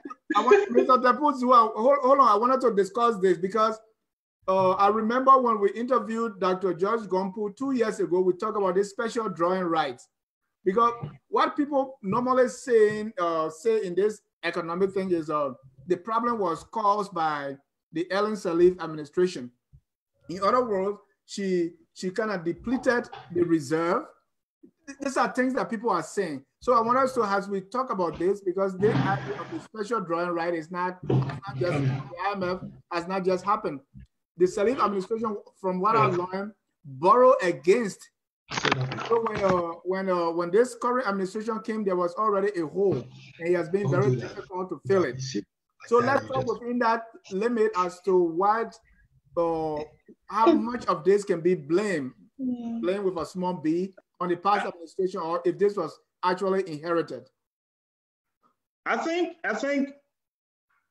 maybe who is going to be, am I the one? Go ahead. Responding to that? Go ahead, say anything, respond. No. The reality, I want us to go, I was asking a question before you came in with Madam Sirleaf administration. For me, Madam Sirleaf administration came and inherited an economy that was already broken. The first thing that there was that you cannot build an economy coming from civil war where there are no basic infrastructure, there's no governance structure in place. And the first thing that there is that you need to have an infrastructure in place and also have governance structure in place. These are things that the first 6 years were concentrated on in policy. There were a lot of policy challenges and other things. And these things were put in place with the help of the same IMF and the World Bank we're talking about. And having done that, there was an opportunity for growth. Imagine if you're taking an economy where the first thing is that the GDP was near collapse, and you pick it up and grow it to the point where up to 2017, I can tell you that that's a phenomenal job that was done. When it comes to the implementation of public policy, yes, there was a lot of challenges in it. But the reality there is that the structural challenge that Liberian government faced, in fact, the country faced after the Civil War, it was resolved by Madam Sirleaf. And that's one of the things that we need to be very clear with it right now, that the players and the actors, when they get in, the first thing that there is that, let us look at what has been done and what are the difference that we're going to be making after taking over. This is where the gap is right now. You cannot tell me that you came and made an economy and said the cover was empty. How much was in the cover? It's not indicated. And as we speak right now, people talking about Madam Sirleaf, why would you blame Madam Sirleaf government for the current inflation? You want to tell me that the central bank did not have the mechanism to put in place to ensure that you take the money from the public? As we speak right now, what caused the liquidity challenge? It's because of policy decision, lack of a political will to make a decision. So you want to blame Madam Sirleaf administration for the exchange rate? When you actually look at the exchange rate, realistically, it was around 114. And in fact, 97 from there, it went to 115. Right now, we're talking about 212. So it's something that you have to, first of all, instead of us shifting blame, this is one thing I can tell people. The good thing about life is not to be shifting blame. When you face the problem directly and say, look, I have a problem. And how do we find solution to it? Like the way Ellis is saying, in fact, Mr. Jackson himself is saying, there are phenomenal challenges with the structure of our economy. We have an economy that's a growing economy. You're talking about food production. What do you do as a government to address the issue of food insecurity? These are some of the basic things you need to be doing. In terms of capacity development, you have enough manpower in the public sector and also in the private sector.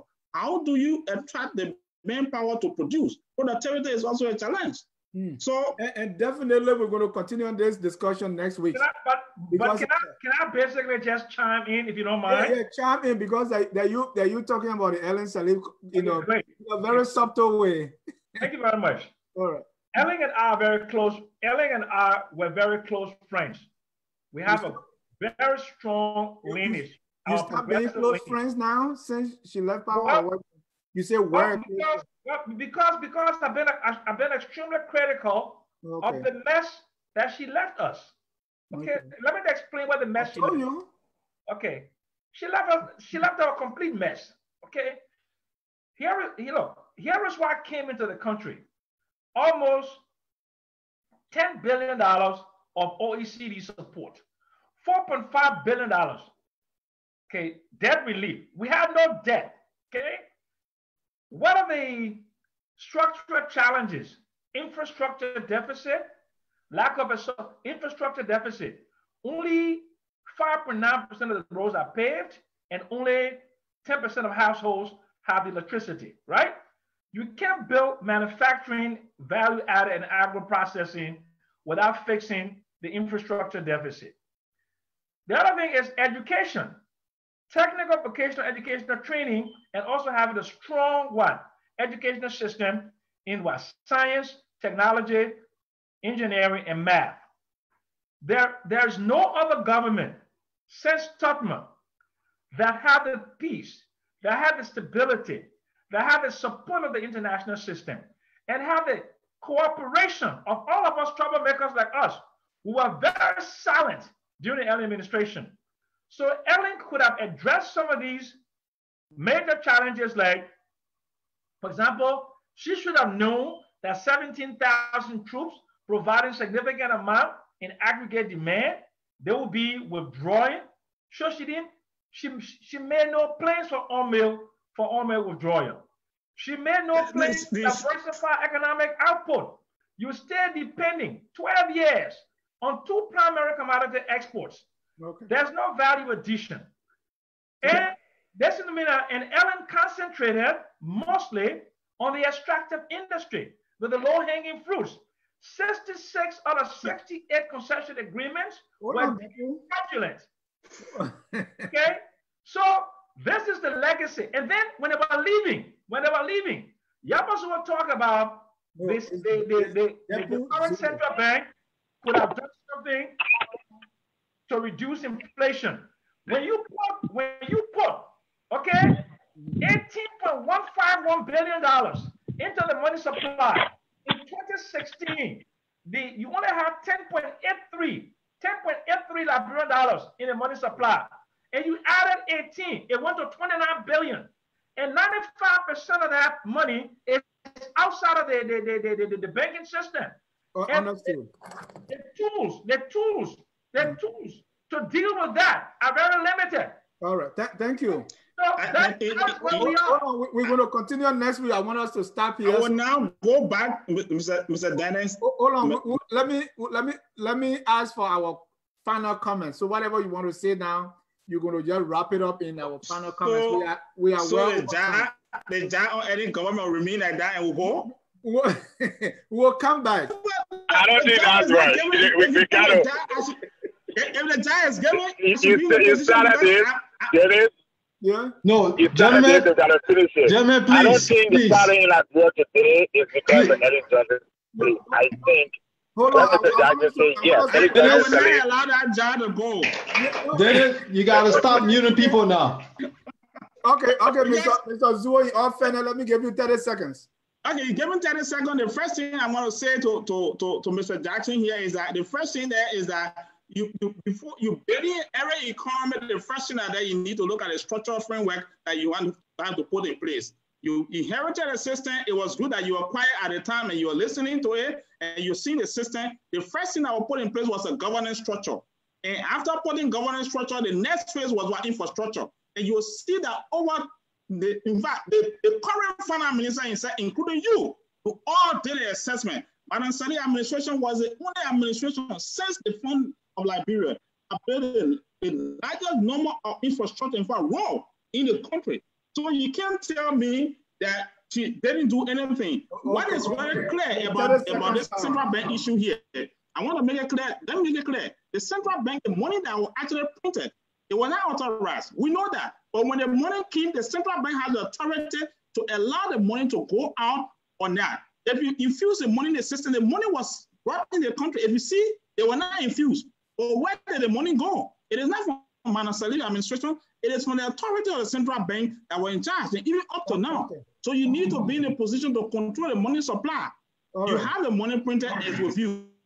If you don't infuse it in the banking system, it won't go. So why can't you control the inflation? Thank you, so there's no need. Next week we can come to that and tell you next week we got to continue on this next week because this is we have gone way over time. So let me start with your closing comments and set the stage for next week. Let me start with Mr. Alex Chuchu Jones.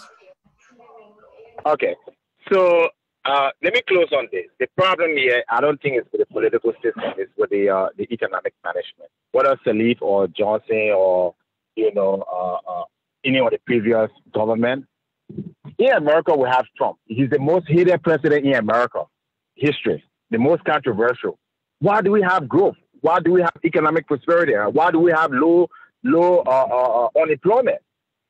So we have to separate politics from economics. And that's thing that Liberian people haven't gotten yet.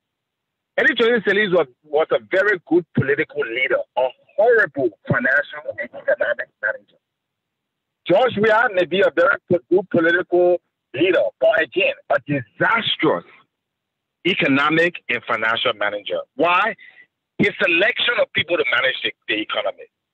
Okay? If you don't have the right people managing the economy, you're going to have total collapse. Whether it's America, whether it's under Obama, or it's under Trump, it's under Salif, or it's under Weah. And that's the Liberian problem. Under Salif, you had a horrible, where is his name, Jones? No relations. He was a horrible bank governor. He was an idiot, in my opinion. Come on, okay? Now. So much so, let me finish my comment. Again, if he wants to take it out of me, economic idiot. Here's a guy who is the head of the bank. His job is to formulate policy. Instead of doing that, he said he wants to be president and start campaigning while he's the governor of the bank. Do you see Alan Greenspan or Ben Bernanke or Mike Carney or anybody who's a central bank governor start campaigning? So that's what I mean by economic idiocy. Okay? So you got these kind of people who, number one, they don't even know their own job. They have this high profile. They come in, they have no policy. Nobody scrutinizes, no one scrutinizes them, right? They boast that they know so much, and they can't show you one economic policy that they've created. That's the problem in Liberia. And until we change that problem and getting specialists, people who know the job, people who should be in currency management, expert in trading, expert in foreign exchange, we'll continue to have this problem. Whether it's Salif, tomorrow is bombs, in the comments, or whoever it is. The president's job is not to manage the economy. It's the central bank governor and the finance minister. And in Liberia, we have horrible, going back all the way to Kafua, to Amarkana. These are people who don't have any real experience in financial management or banking. You take them for political reason and you make them the highest policy maker. Then you expect not to have the problem we're having. Thank you very much. We'll continue next week. Thank you. Mr. King? Yes. First and foremost, let me say to all of our listeners on the Facebook that we've seen your comments. We thank you for tuning in. Please tune in next week. It was just so much for us to cover, and we're going to continue this conversation. We're going to really continue it. So please chime in next week, and we're going to continue it next. Lastly, is that to Mr. Jackson, I agree with a lot of the things that you mentioned, but something that keeps standing out more than anything is that we as Liberians, if there isn't a credit, if we don't have a credit system for the capital markets, we need to create it. We need to get in it. If there are certain things that are not in place that will allow us to go out there and access these finances, we need to be the ones that look in the mirror and say, okay, we need to create it. We, like Alex said, we are very good at defining all of our problems. The other thing is that agriculture, there's something there, yes, in Liberia. A lot of things you mentioned, infrastructure and everything like that. But last time I checked, no one is going to work for free. Mr. Zohar, to your point, when the man leaves his house to go out there, he has all the ideas to make his country better, but no one is going to work for free. So, we definitely need to have something that's going to be able to bring more money into the coffers. There's always a conflict. Government, politicians, they're not business corporations because they the situation is different. Corporations, you answer to your shareholders. Politicians, you answer to your constituents. So, you know, it's a very dicey situation when you have politicians trying to maybe manage the country, maybe like a business. There's going to be a lot of ups and downs. So all those things are things that we're going to continue with the discussion next week. We didn't even talk about the infrastructure a little bit more. Mr. Jackson, we didn't hear some of your solutions.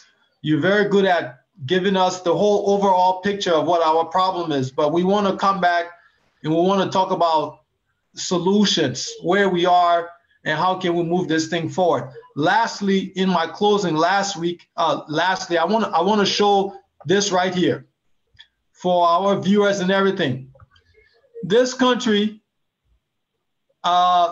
Standard & Poor's, they've said that this is a selective default, $101 billion worth of debt. Argentina has defaulted over 8 times on their loans. Yet, as bad as they are, they keep getting money. Thank you. Thank you. And Mr. Jackson, before you come in, I want to read just one comment just to set the stage that maybe we need to explain a little bit more about the IMF. Mr. Dashwa A. Wuna said, Minister Ture is the best finance minister ever in the history of Liberia. And listen to this. One of the reasons why. $213.6 million approved by the IMF. So to me, it tells me that maybe we didn't do a good job today, because what he's telling me is based on the topic that this money has been approved by the IMF, it means it's a good thing. So Mr. Ture, the finance minister, is the best because of the IMF program for Liberia. Mr. Jackson, speak to that in 30 seconds and then your final thoughts. Well, first of all, I know Minister Ture is a very good friend of mine. I've engaged him like Depo Zuo. We worked as consultants to the Ministry of Finance. Mr. Ture did an excellent job when he worked with Money Captain, and they wrote the Liberia Constraints Analysis that brought in $257 million of funding, Millennium Challenge Camp funding, for the revitalization of the White Plains, dam. Secondly, Mr. Zuo, Mr. Ture and I did the midterm review of the agenda for transformation, and I'm very much impressed with his technical depth. Now, he's not a perfect individual. He has some character flaws. I think he's a little bit too overbearing, but I know him personally. He's a very nice young man, and I think he's a good fit for the job, but he is overwhelmed, He's overwhelmed because he's dealing with a situation that he's too consumed with trying to do everything at one time. Mr. Ture needs the support of all of us. And one of the reasons why I went to Liberia, I didn't go to Liberia because I'm the best economist. I went to Liberia because I'm a patriot. And despite the political differences that I have with the current government, and even the fundamental difference that I have with Mr. Ture now, where he believes that an IMF program will bring prosperity, I defer with him. But he's in the driver's seat. He is the Minister of Finance and Development Planning. I will continue to support him. That's where I stand with that. I don't believe, like Alex said, he's the worst finance minister. And I'm not saying he's the best finance minister, but he's a damn good economist with a lot of, with 20% inflation rate. Well, let me, and you can't pay people for 6 months. When the records show you, Mr. Dennis, Jackson. Please mute Alex. Please mute Alex. Please mute Alex. Yeah, please do. Please do. Mr. Jackson, you have to conclude now. Okay, great. No, but you said 30 seconds. Let me hear your final statement. Okay, great. Thank you very much. Okay. Look, I'm not a play economist. I've worked for major institutions around the world. I've written major papers. I've written a book on Liberia's political and economic history. I don't have all the answers, but if there's anything that I have done, I have an electronic footprint on the global World Wide Web of what I have written. I also, in my own personal files, since 1979, dealing with the objective conditions in Liberia. When this government came to power, I analyzed it and did a synthesis and gave policy recommendations last July. I went to Liberia this year and I was the chief economist that did the synthesis for the National Economic Dialogue that came up with actionable recommendations. I'm a consultant. I'm not a cowboy to put gun to people's head and make them to do things. All I can do as a professional, I can write. In fact, my friend Twer always says, I'm always writing a memoirs. Because when I was in Liberia, every morning when they wake up, they see an a memoir. Because there is something that I will see out there, okay, basically on the macro structure of the economy, the reforms and all of that, and something to boost economic output, that I will write about it. So, and you know, I have a podcast. My podcast is nearly daily.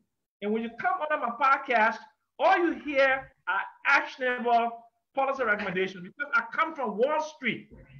I come from Wall Street. I'm not from development finance institutions. My first job was with Bank of America, and I worked with Wells Fargo. I worked with Credit Suisse. I worked with RDS American Express. I worked with Northern Trust. I worked with the Security Pacific International Bank. And then I worked with investment banks in Southern Africa. And I've been a consultant since 2003, August 11, when Charles Taylor left. I've done work for IFC. I've done work for USAID. I was one of the lead authors of the Sustainable Development Goals report that produced the SDGs on the post-2015 development agenda. So I have a history, but I'm not boasting about my history. I'm trying to give you my CV here. It's like I'm looking for a job. I don't want a job. First of all, I'm too sick to work. I still have cancer. It's not cured yet. It will not be declared cured until another year. So I cannot take a full-time job. My daughter, doctor, she's not going to allow me to go and put my life at risk. Like my other friends who've been dying because they're so ambitious. They want to be in Liberia. They want political power. They want money. So they go out there and don't take care of themselves. I'm not going to go to Liberia to take a full-time job. Thank you, Mr. Jackson. I just basically want to get. No, I know. I just posted your website.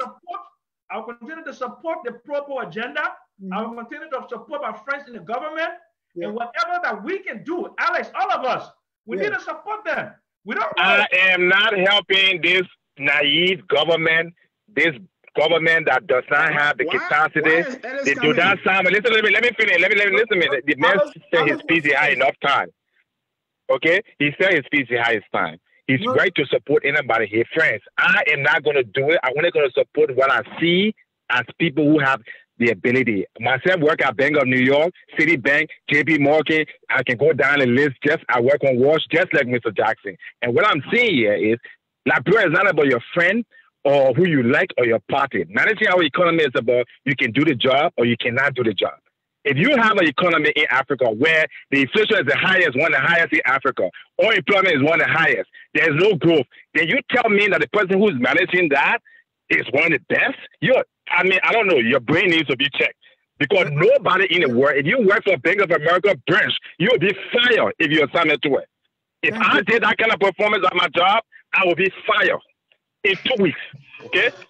And we need to ascribe that in the Liberian economy. But why were you fired when I'm bringing you back to loan in like 2 weeks? Let me let Mr. Zuo give us his final closing comments. Okay, thank you so much for the opportunity today. It's been a very good discussion. It's just that my observation is that we went off track. We didn't discuss the subject matter very well. I hope that we can go into the issue next week. For me, I don't think that the challenge we are having in Liberia now, you have to blame anybody and say this person, one person is responsible for it. What is very much important is to collectively contribute, be at a professional level or at a technical level, to make sure that Liberia improve. And the essence of this forum is to ensure we provide enlightenment for the public and especially for the Liberian people about the function of the economy and even financial literacy and other things. It's getting clearer now that people are now understanding the difference between the fiscal arm of the government and that of the monetary arm of the government.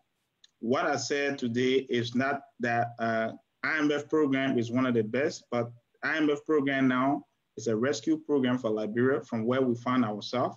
So it is very much important. And the good thing about it is that the program it has direct responsibility from the monetary side, what the central bank is supposed to be doing, and from the fiscal side, what is the finance ministry supposed to be doing.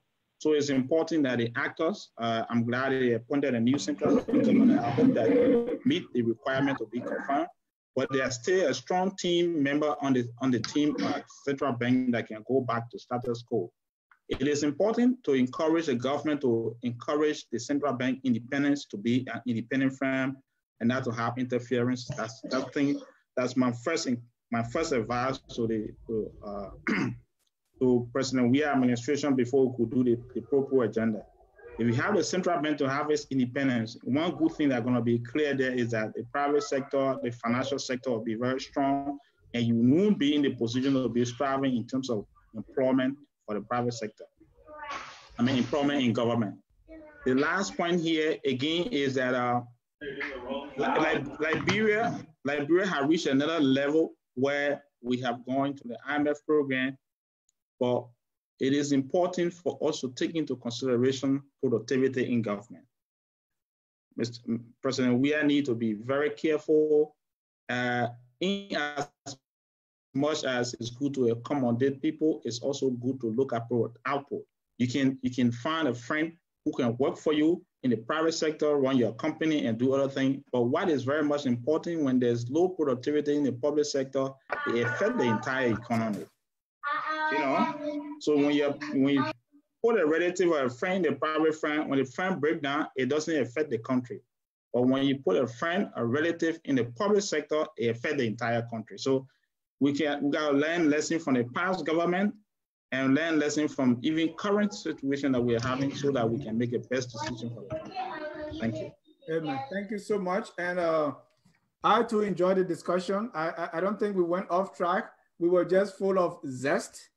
That's why, and because the issues are just too many, and the problems that confront the economy and us as a people are just insurmountable. So sometimes you get there, it's just like a kid in a candy store. You don't even know where to turn, where to start, and where to begin. So we did a very beautiful job. Next week, we're going to continue on the same note. Mr. Jackson, I hope you come back. And this whole thing that, you know, what the issue is with the this government, it's something that is not going to go away. So it's not really taking blame, but it's just we're doing some fishbone analysis here. So sometimes we need to go back to the problem to see where the issues are, then we can solve it. I want to thank you all so very much. Let's continue on the same discussion next week, if possible, if I can, if you guys will allow us, because you are the one driving this discussion. I'm not an economist. I try, you know, I did the 1 or 2 economic courses, but when you're too smart, then you don't even know what to do. So I was just moving from here and there. So right now, I don't even know what I know. But thank you so much for your time. We really appreciate it. Tomorrow, we're going to have 2 shows right here. One at 3 p.m., the Federation of Liberian Association in Canada, they are having some trouble. So we're going to have the discussion here. And then at 6, the best Liberian comedian in North America, D. Curtis, will be right here.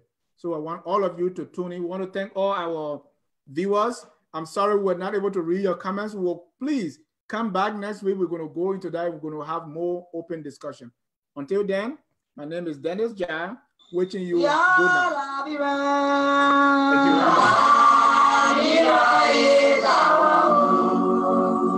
That's the only control we have, man. Let's do our best to keep it safe.